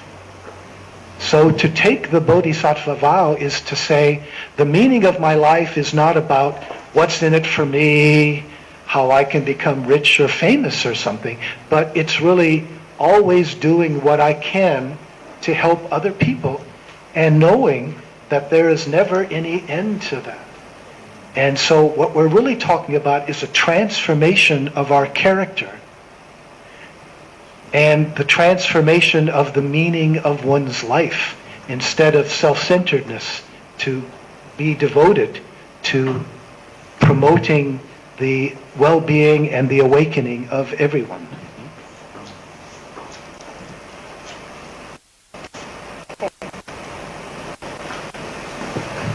แต่มีอะไรลึกซึ้งมากไปกว่านั้นก็คือตอนที่เราวิ่งมาราธอนเนี่ยอย่างน้อยเรารู้ว่าเรามีปลายทางมีเส้นชัยมีจุดหมายแต่ถ้าเป็นเส้นทางที่ไม่มีจุดหมายปลายทางล่ะในคำปฏิญาณตนของเซนเราจะท่องคำปฏิญาณตน4 ข้อทุกวันอย่างน้อยวันละ1 ครั้งข้อแรกก็คือสิ่งมีชีวิตนั้นนับไม่ถ้วนฉันสาบานว่าจะปลดปล่อยพวกเขาทั้งหมดสิ่งมีชีวิตมีนับไม่ถ้วนขอสาบานว่าจะปลดปล่อยพวกเขาทั้งหมดอันนี้ฟังดูเหมือนเป็นอะไรที่มันเป็นไปไม่ได้ใช่ไหมแต่ว่าโฟกัสของมันเนี่ยไม่ใช่อยู่ที่จุดหมายแต่มันคือการเปลี่ยนแปลงตัวเราเองมันคือการมองว่าความหมายของชีวิตเราเนี่ยไม่ได้อยู่ที่ว่าเราจะได้อะไรจากมันแต่มันคือการที่เราจะทำเพื่อคนอื่นและการกระทำนั้นไม่มีจุดสิ้นสุดมันคือการเปลี่ยนแปลงชีวิตของเราเพื่อที่จะช่วยให้ผู้อื่นได้พ้นทุกข์ด้วย But there is a third and final aspect of non-attachment to results. And to me, this is the most important one of all. And I'm going to finish by talking a little bit about this, right? So it's especially important when we realize just how dangerous, how difficult the ecological situation is. We've seen this last year how quickly the heating has happened. And the truth is, we don't know what's going to happen, and we don't know whether what we do can make any difference whatsoever. Yes? And this is a kind of difficult, awkward situation to be in. It can be very frustrating and very depressing. That the truth is, maybe it's too late. Maybe civilization as we know will break down. That's a serious possibility. How do we respond to that? We just don't know, do we? Okay.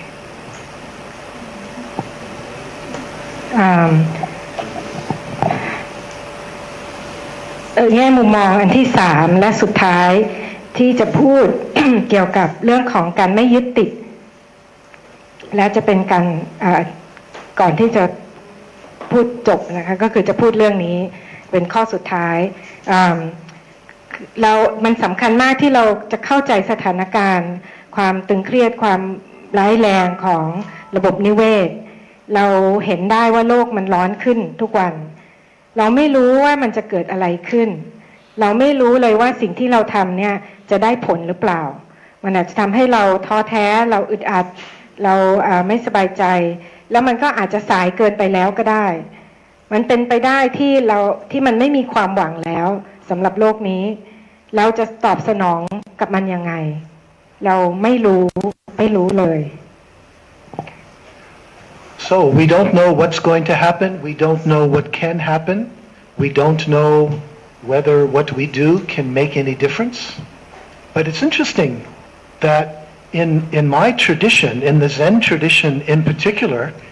one of the things that we emphasize is don't know mind. This is actually something really important to cultivate. The fact that we don't know does not stop us, but in a way there's something very empowering about it. There's something very opening. I think some of you here might be familiar with an American engaged group, the Zen Peacemakers. Has anyone heard about the Zen Peacemakers? The first tenet of the Zen Peacemakers is don't know mind, you know. We cultivate this way of the problem with the problem with knowing mind is when we know or when we think we know, our mind is more closed, more fixed. And the idea of don't know mind is to be more open, to be more flexible. We do the best we can according to what we know, but we're also ready to change as the situation changes or as our understanding of the situation changes. So a real kind of flexibility in the way that our mind works, that we're not stuck, that we accept in some ultimate sense we don't know, but we still do the best we can.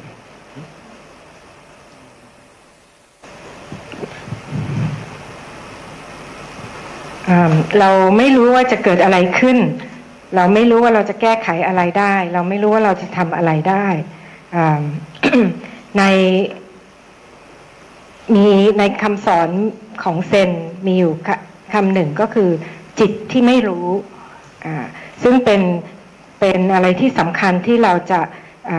จะเรียนรู้จะแบบพัฒนาไปสู่จิตแห่งการไม่รู้ได้สิ่งนี้เนี่ยจริงๆแล้วการที่เราไม่รู้เนี่ยมันไม่ใช่เป็นอะไรที่จะมาหยุดเรามันกลับสร้างพลังให้เรามากขึ้นเสียด้วยซ้ำบางคนอาจจะรู้จักกลุ่มที่อเมริกาที่มีกลุ่มพุทธเพื่อสังคมที่มีชื่อเซนพีซเมเกอร์พวกเขาเนี่ยจะมีข้อปฏิบัติของเขาอันที่สำคัญที่สุดอันหนึ่งก็คือ don't know mind ก็หรือจิตที่ไม่รู้ เพราะว่าจิตที่รู้แล้วเนี่ยมันจะเป็นจิตที่ปิดกลั้นแต่การที่เราไม่รู้เนี่ยมันจะทำให้จิตของเราเปิดแล้วก็ยืดหยุ่นได้พร้อมที่จะเปลี่ยนแปลงพร้อมที่จะรับสิ่งใหม่ได้จิตที่ไม่รู้ที่ยืดหยุ่นได้เนี่ยทำให้เราไม่ติดขัดแล้วเราก็จะสามารถที่จะยอมรับได้ว่าเราไม่รู้แต่เราจะทำให้ดีที่สุด There is an old Sufi story. I think you know Sufism. It's the spiritual path in Islam. Yeah. There's an old Sufi story about a man who went about his life doing good and always helping other people. And God noticed this man, and God spoke to him and said, I'm going to give you one wish as a reward for all of the good things that you have been doing. And the man thought about it for a while, and he decided that his wish would be that he would continue throughout his life to do good, to help other people, but that he would never know when or how or especially who that he helped. He wouldn't know. God granted this wish to the man. You will not know who you have helped or how you have helped them. And he liked that idea so much that he granted the same wish to everyone, to all of us. From that day forward, all people unknowingly help the people around us, but we never know who we have helped. We never know what difference we have made. And so it has been, so it continues to be this day.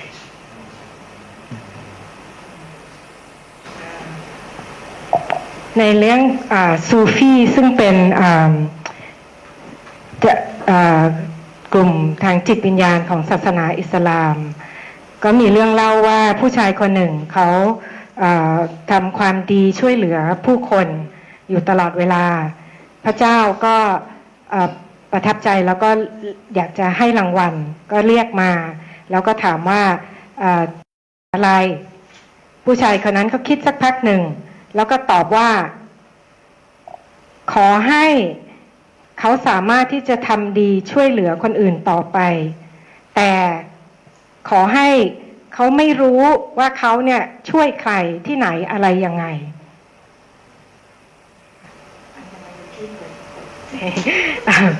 พระเจ้าจะให้รางวัลกับผู้ชายที่ทำความดีผู้ชายคนนั้นตอบว่าเขาขอรางวัลก็คือขอให้เขาสามารถทำความดีช่วยเหลือผู้อื่นต่อไปแต่ขอให้ไม่รู้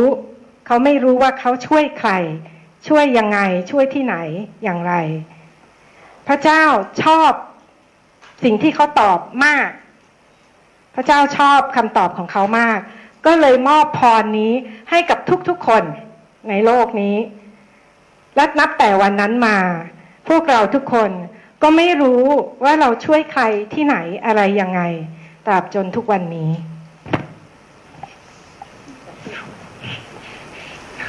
One of my teachers, Robert Aitken,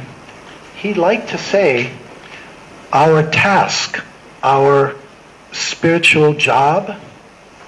it is not to clear up the mystery, but to make the mystery clear. It's kind of a twist. It's hard to understand maybe, right? But his basic point is really,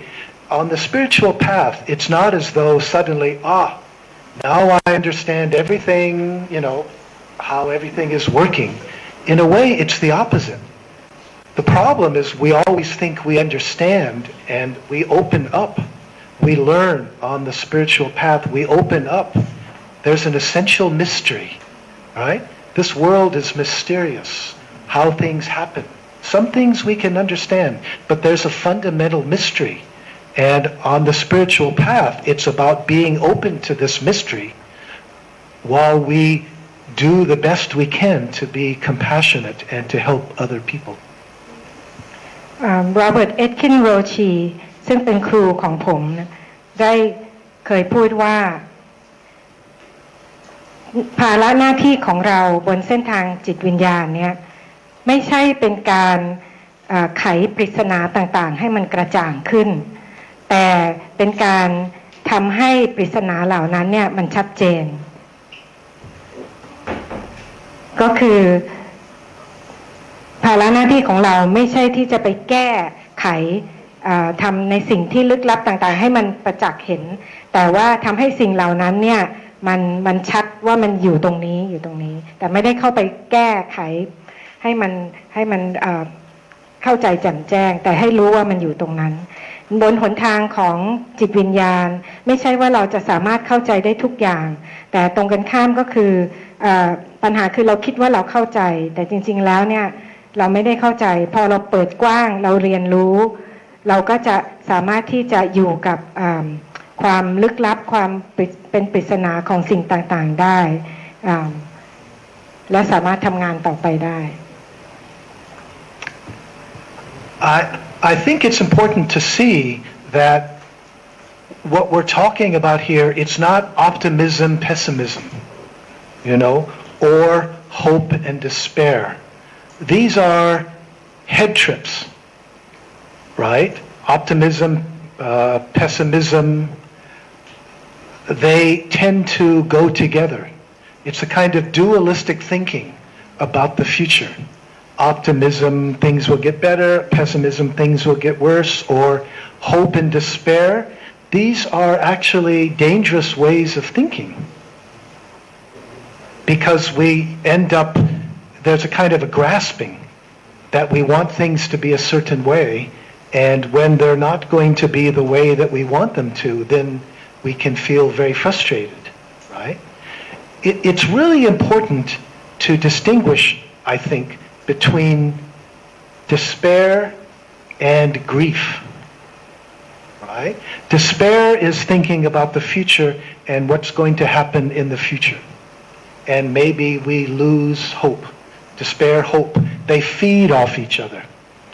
Grief is different. It's more powerful. It's more bodily. And it's essential, I think. It's important for us to get in touch with our grief. In downtown London, I once saw a memorial, a small memorial to the victims of 9/11, September 11th. This memorial, the only thing it said is, grief is the price we pay for love. We grieve what we love. We grieve because we love. And it's important for us to get in touch with our grief.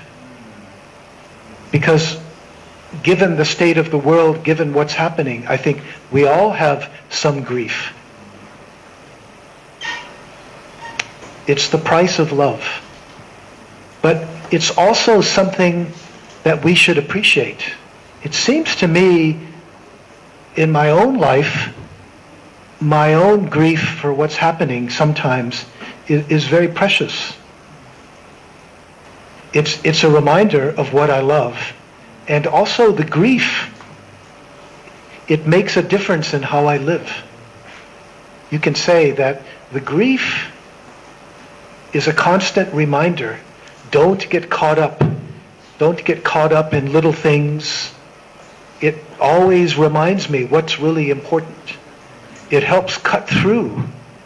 the daily distractions. So the grief is something that I really appreciate. I think it's now an essential part of my life because it helps to clarify, it helps to remind me how I should live, the important things in life, and not to get caught up in only the small ones.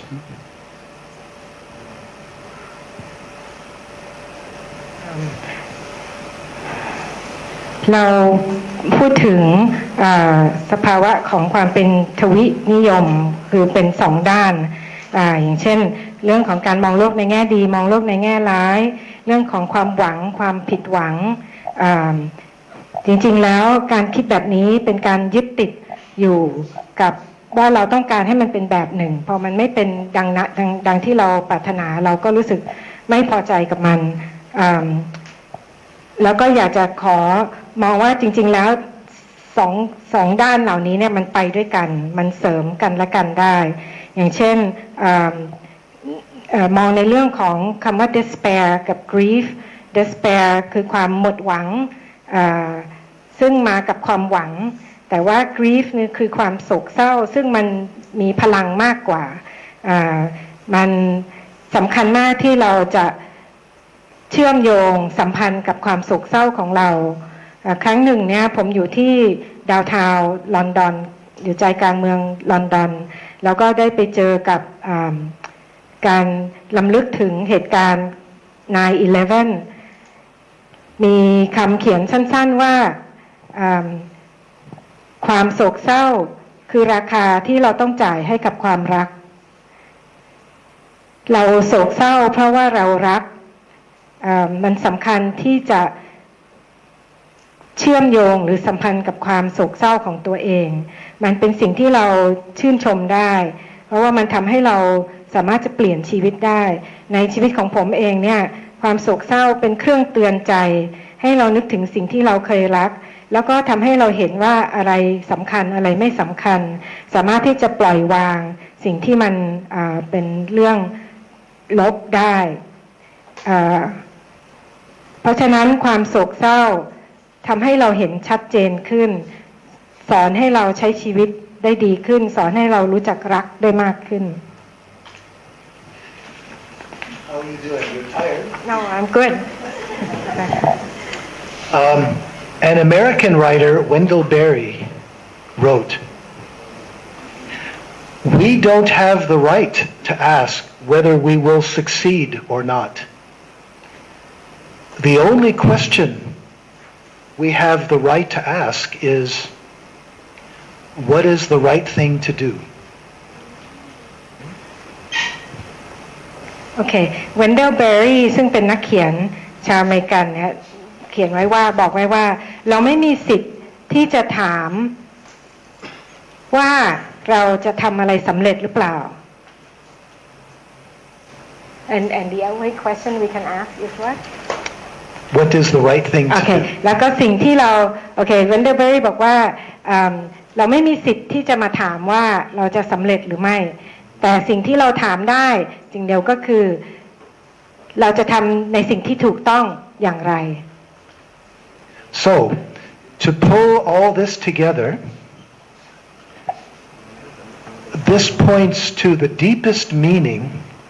of non-attachment to results, of don't know mind in this time of world crisis. And this is the summary. Our task, our job today for all of us, is to do the very best we can without knowing whether anything we do is going to make any difference whatsoever. Maybe we have already passed, maybe it's already too late, maybe there's tipping points, maybe civilization as we know it is destined to fall apart. This is a possibility. We don't know. But it's okay that we don't know, you see? It means that what we do, how we respond to the ecological crisis, what we do, this is our gift to the earth. It is our gift to the earth and to each other. But it's a gift. Think about a gift. When you give a gift, if you give a gift and you expect something in return, well, that's not a gift. A gift is given freely. And that's what we are called upon to do. We are called upon to act, to do the very best we can, but everything we do is our gift to the earth, not knowing what effect that will have. We don't know, we can't know if what we do is important, but it is very important for us to do it.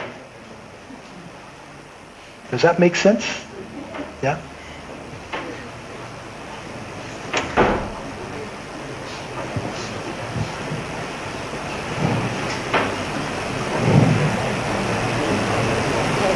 For me, that's the summary of the whole.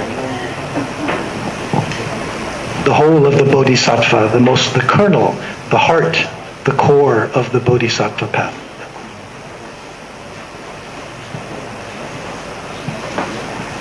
โอเค Finish? Okay. ก็ตอนนี้ก็คือจะเรียบเรียงทั้งหมดที่พูดมานั่นก็คือความหมายที่ลึกที่สุดของการไม่ยึดติดกับผลนั่นก็คือจิตที่ไม่รู้ภาระหน้าที่ของเรางานของเราวันนี้ก็คือทำให้ดีที่สุดเท่าที่เราจะทำได้โดยไม่หวังผลอะไร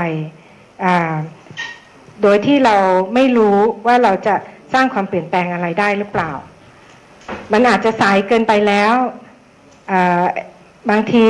ความเจริญงอกงามอารยธรรมทั้งหลายอย่างที่เรารู้จักมันอาจจะไม่อยู่แล้วแต่นั้นก็โอเคมันสำคัญคือสิ่งที่เราทำกับเราตอบสนองกับสถานการณ์วิกฤตของระบบนิเวศอย่างไรเราทำทุกอย่างเพื่อเป็นของขวัญให้กับโลกใบนี้แต่ของขวัญเนี่ยมันเป็นสิ่งที่เราให้อย่างเต็มใจโดยไม่หวังอะไรตอบแทนเพราะถ้าอย่างนั้นมันก็ไม่ใช่ของขวัญเราถูกเรียกร้องเรามีภาระหน้าที่ที่จะต้องทำในสิ่งที่เราต้องทำคือเราให้ของขวัญกับโลกนี้โดยที่เราไม่รู้ว่ามันจะมีผลลัพธ์อะไรเราไม่รู้ว่าสิ่งที่เราทำเนี่ยสำคัญแค่ไหนแต่มันสำคัญที่เราจะต้องทำมันและนี่ก็เป็นข้อสรุปของทุกอย่างที่พูดมานี่คือแก่นของเส้นทางพระโพธิสัตว์ So this non-attachment to results, which I think is the core or one of the essential things, this is an ideal, yes?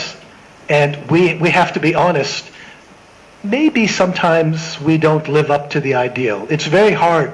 to be completely non-attached, yeah? But that's okay. We are human. We accept this. We do the best we can. We're not required to be perfect. But because we also have the personal, the meditation, it's like maybe we're attached to the results, but when we are frustrated, what happens? We can meditate. We can let go while we are meditating. So we have this way to cultivate the non-attachment. Maybe we never become perfect. That's okay. We still work, do the best we can.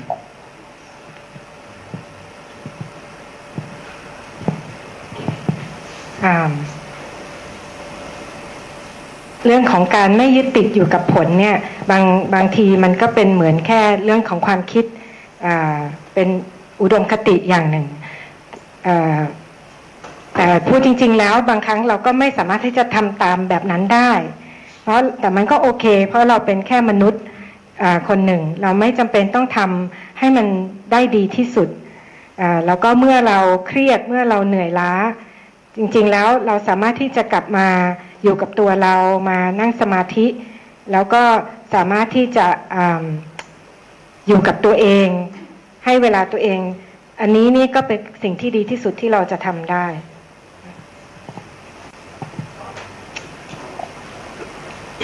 So to conclude, frankly, to be honest, I think that if contemporary Buddhism, if Buddhists today, if we do not want to follow this Bodhisattva path, then maybe Buddhism isn't what the world needs right now, right? But of course, what I've tried to show is that I think there's a very important teaching in Buddhism that can help us. But to understand that teaching and to actually try to put it into practice and to live accordingly, that is our challenge. That is what we are all called upon to do. Thank you.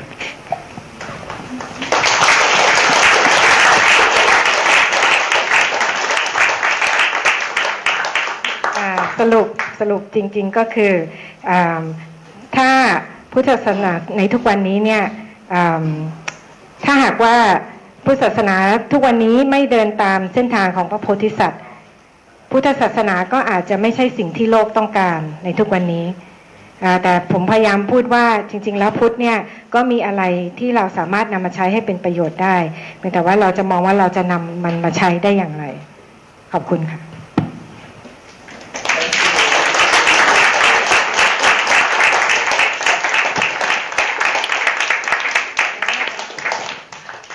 We should recognize that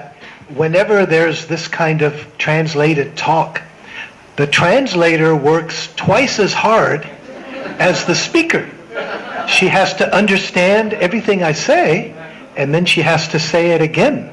So I'm only doing 1/3 of the work. She is doing 2/3. So thank you, Anjali.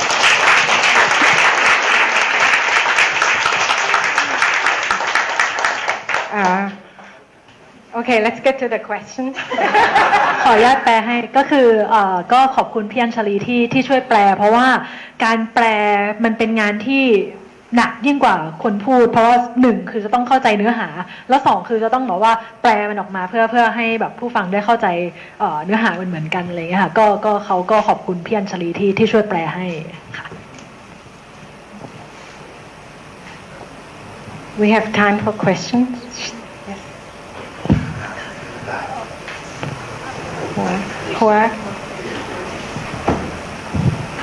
Thank you very much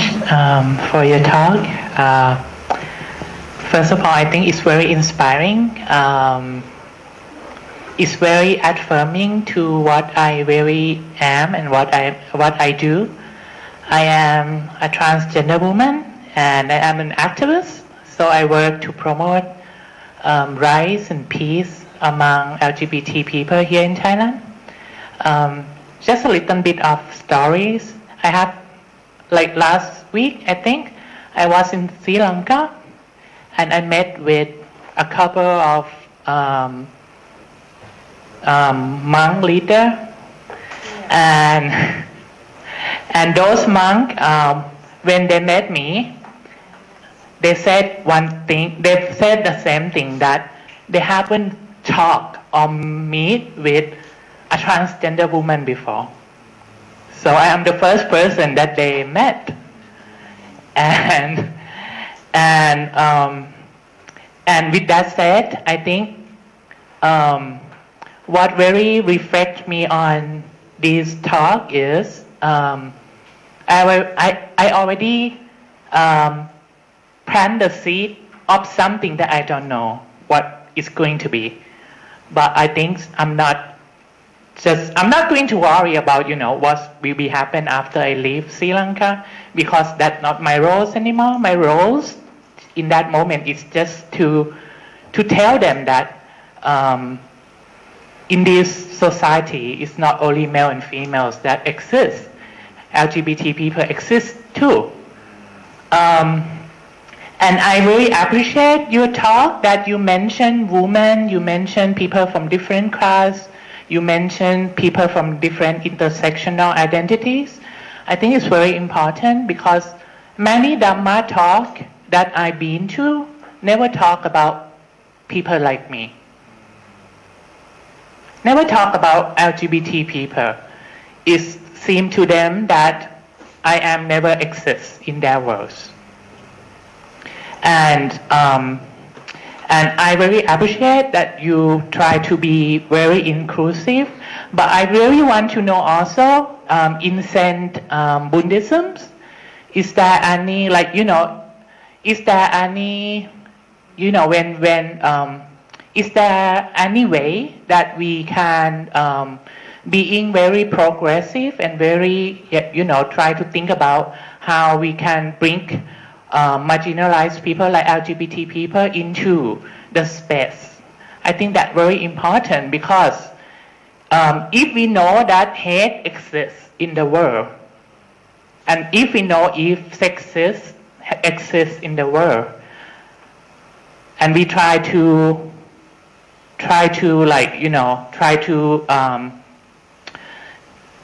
promote love, but we still hate LGBT people. And that's the ecosystem that we live in at this moment in times that, we say we love every human, but we never see LGBT people, how that is going to be. When you say you love everyone, but you don't really love everyone. And in your opinion, how the Zen Buddhism say about gender equality, social inclusion, especially to LGBT people? Thank you. Do I translate your question in Thai? Okay. Sorry, you didn't say your name, but I know your name. Okay. หัวเขาขอบคุณนะสิ่งที่เดวิดพูดแล้วก็หัวเป็นคนที่ทำงานเพื่อสิทธิ์และสันติภาพของกลุ่ม LGBT เมื่ออาทิตย์ที่แล้วเดือนที่แล้วสองอาทิตย์ที่แล้วหัวไปศรีลังกาแล้วก็ได้ไปพบกับพระผู้ใหญ่พระที่ได้พูดคุยด้วยเนี่ยก็บอกว่าไม่เคยพบกับคนข้ามเพศหญิงมาก่อนแล้วก็สิ่งที่อยากจะสะท้อนก็คือเหมือนกับว่าเราก็ได้ไปปลูกฝังเมล็ดพันธุ์แห่งการโอบรับเนาะแล้วก็โดยที่ไม่มีความคาดหวังว่าจะเกิดอะไรขึ้นหน้าที่ของเราในตอนนั้นก็คือไปบอกให้พวกเขารู้เข้าใจถึงโลกณตอนนั้นแล้วก็ปล่อยวางเสร็จแล้วหัวก็ขอบคุณที่เดวิดเนี่ยได้พูดถึงผู้หญิงได้พูดถึง intersectionality ทั้งหลายแต่ว่าในการแสดงการพูดธรรมะเนี่ยหลายครั้งหลายที่จะไม่มีการพูดถึงกลุ่ม LGBT เหมือนกับว่าพวกเราไม่อยู่ในที่นั้นหรือไม่อยู่บนโลกนี้ด้วยแล้วอยากจะรู้ว่าในการพุทธสายเซนที่อเมริกาเนี่ยมีการนำคนกลุ่ม LGBT กลุ่มคนชายขอบเข้ามาอยู่ในพื้นที่ยังไงแล้วก็พูดถึงว่าเราโปรโมทความรักแต่ถ้าเรามีความเกลียดความรังเกียจกับคนกลุ่มอื่นกลุ่ม LGBT อย่างเงี้ยมันจะเป็นยังไงก็ขอให้เดวิดแสดงความคิดเห็น Yes, thank you for that. I think there's a very important principle that we need to recognize. When we think about religions, we think about them as providing values for the society. And this is very important. What we sometimes forget, though, is that religions, especially as they develop, sometimes they absorb the values and the prejudices of the society. Right? There's a Christian example. I think it's maybe clearer in Christianity, at least the example I know. I remember a very evangelical Christian who said, Jesus hates fags, Jesus hates queers, Jesus hates gay people, right? In fact, Jesus never said one word about gay people. It's his own prejudice. It has nothing to do with the teachings of Jesus. It's simply his own ideas, his own very conservative Christianity. So we have to be very, very careful about that and be aware that sometimes there can be things in our religion that we have to question. Now, for example, and I don't remember the details of this, but I remember that in the Pali Canyon, probably in the Vinaya, there is something that's not very clear about certain types of sexuality that should not be ordained. Yeah, I think probably some of you know better than I do. But, we really have to be very careful here and accept that our religions are always works in progress. Buddhism is not what the Buddha said or what anyone else said after him. Buddhism is developing. Buddhism is growing. And so we have to look to the best of our tradition and how it can develop in a way that affirms gay people, that affirms transgender, transsexual people. And, the Buddhist emphasis on compassion, I think, fits it really perfectly. So it's important for us not to be dogmatic like that evangelical Christian who didn't know what he was saying, right? It's important to us to be open and loving and let the Buddhist tradition develop in the kind of loving way that it needs to do today. Thank you. Thank you for your comment.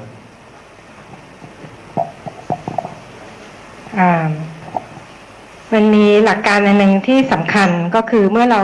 คิดถึงศาสนาเนี่ยเรามองว่าศาสนาให้คุณค่าให้ค่านิยมแก่สังคมแต่เราลืมไปว่าศาสนาเองเนี่ยก็ซึมซับเอาค่านิยมของสังคมเข้าไปด้วยยกตัวอย่างเช่นมี evangelical Christian คนหนึ่งที่ออกมาพูดว่าพระเยซูเกลียดเกย์เกลียดคน LGBT อะไรทั้งหลายซึ่งพระเยซูเนี่ยไม่เคยพูดคำเหล่านี้เลยอันนี้เป็นความคิดของเขาเอง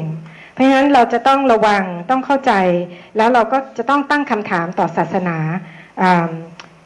ในพระสูตรมีอะไรของพุทธ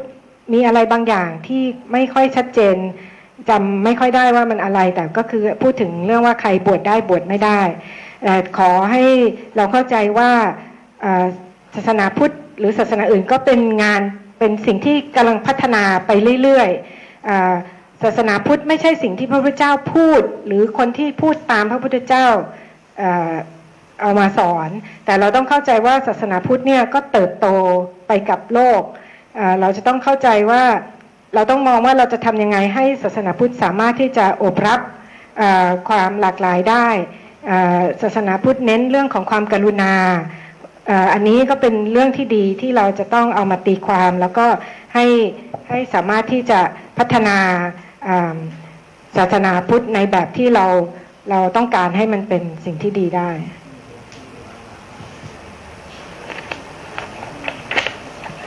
มีคำถามเพิ่มเติมไหมคะ Any more question มีใครมีคำถามอีกอ๋อ Yes okay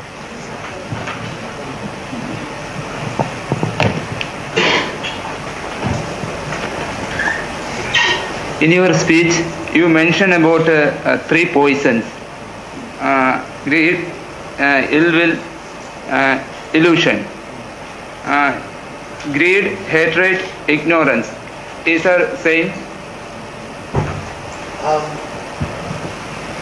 ที่พูดถึงยาพิษสามประการโลภโกรธหลงเหมือนกันไหม And one more question: if they are same, why you are using ill will, illusion? Could you explain? แล้วก็ถ้ามันเหมือนกันทำไมใช้คำว่า ill will หรือความประสงค์ร้ายหรือ illusion ภาพลวง In English, we sometimes distinguish delusion from ignorance.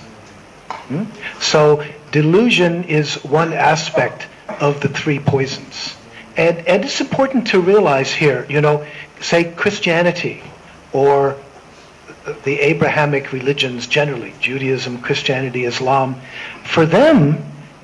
the primary issue is morality, right? Good versus evil.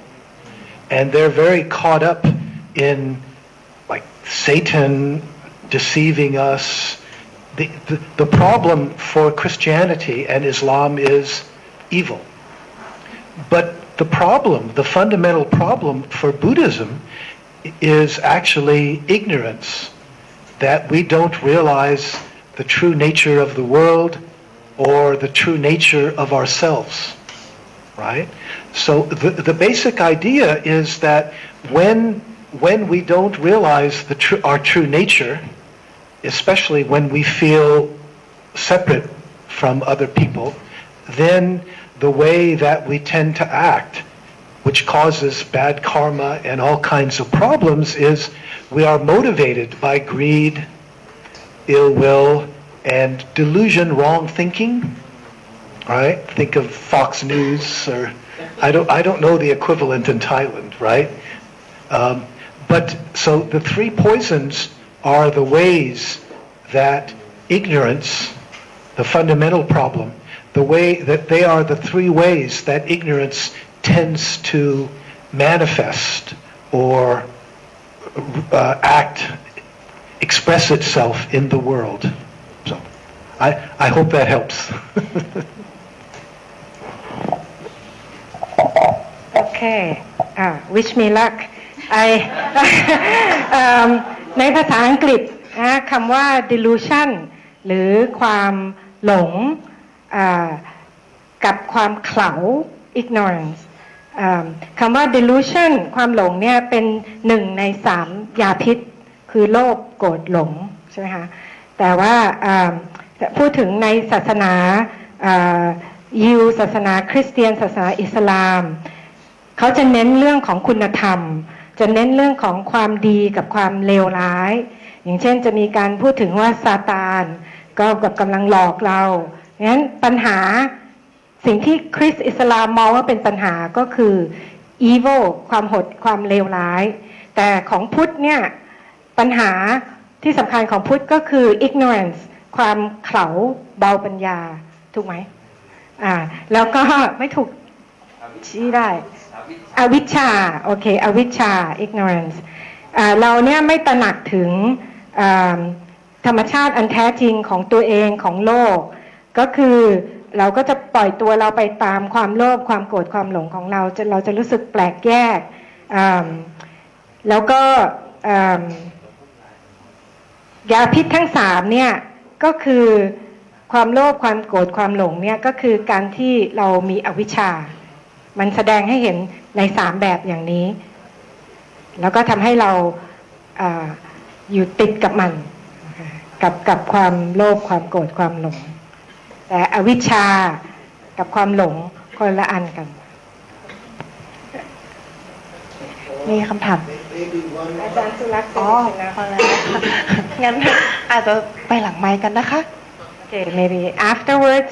Ajahn Sulak said it's enough right now. So any more question, you come to talk to David later. ได้ค่ะงั้นจะขอ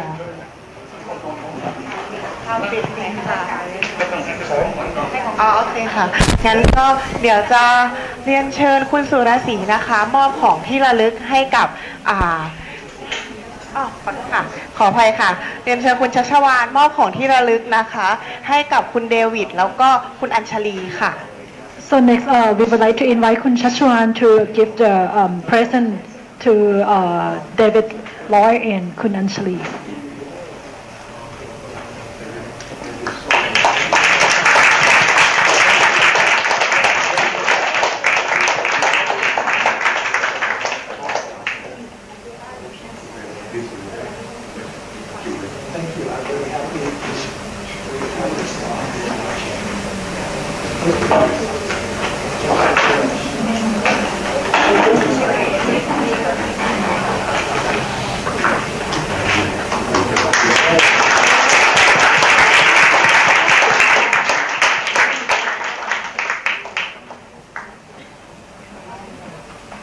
ก็อันนี้เป็นของที่ระลึกให้กับคุณสุรศรีนะคะโอ้จะถ่าย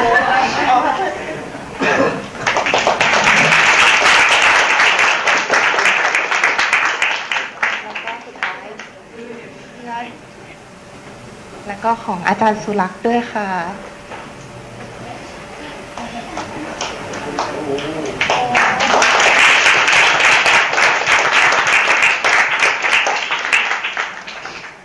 แล้วก็เชิญคุณสุรศรีมอบของที่ระลึกให้คุณชัชวาลนะคะ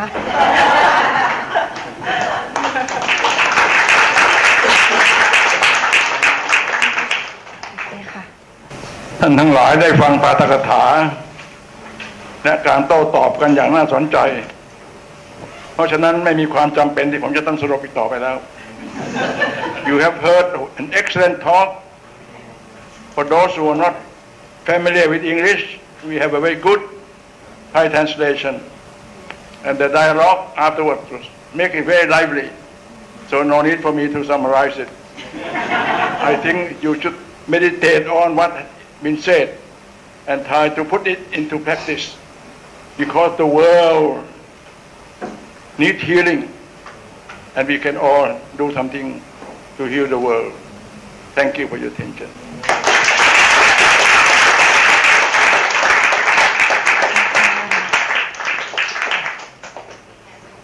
โอเคค่ะก็ Thank you very much for the very precise and sharp closing remark given by อาจารย์สุรักษ์ศิวรักษ์ค่ะ ค่ะก็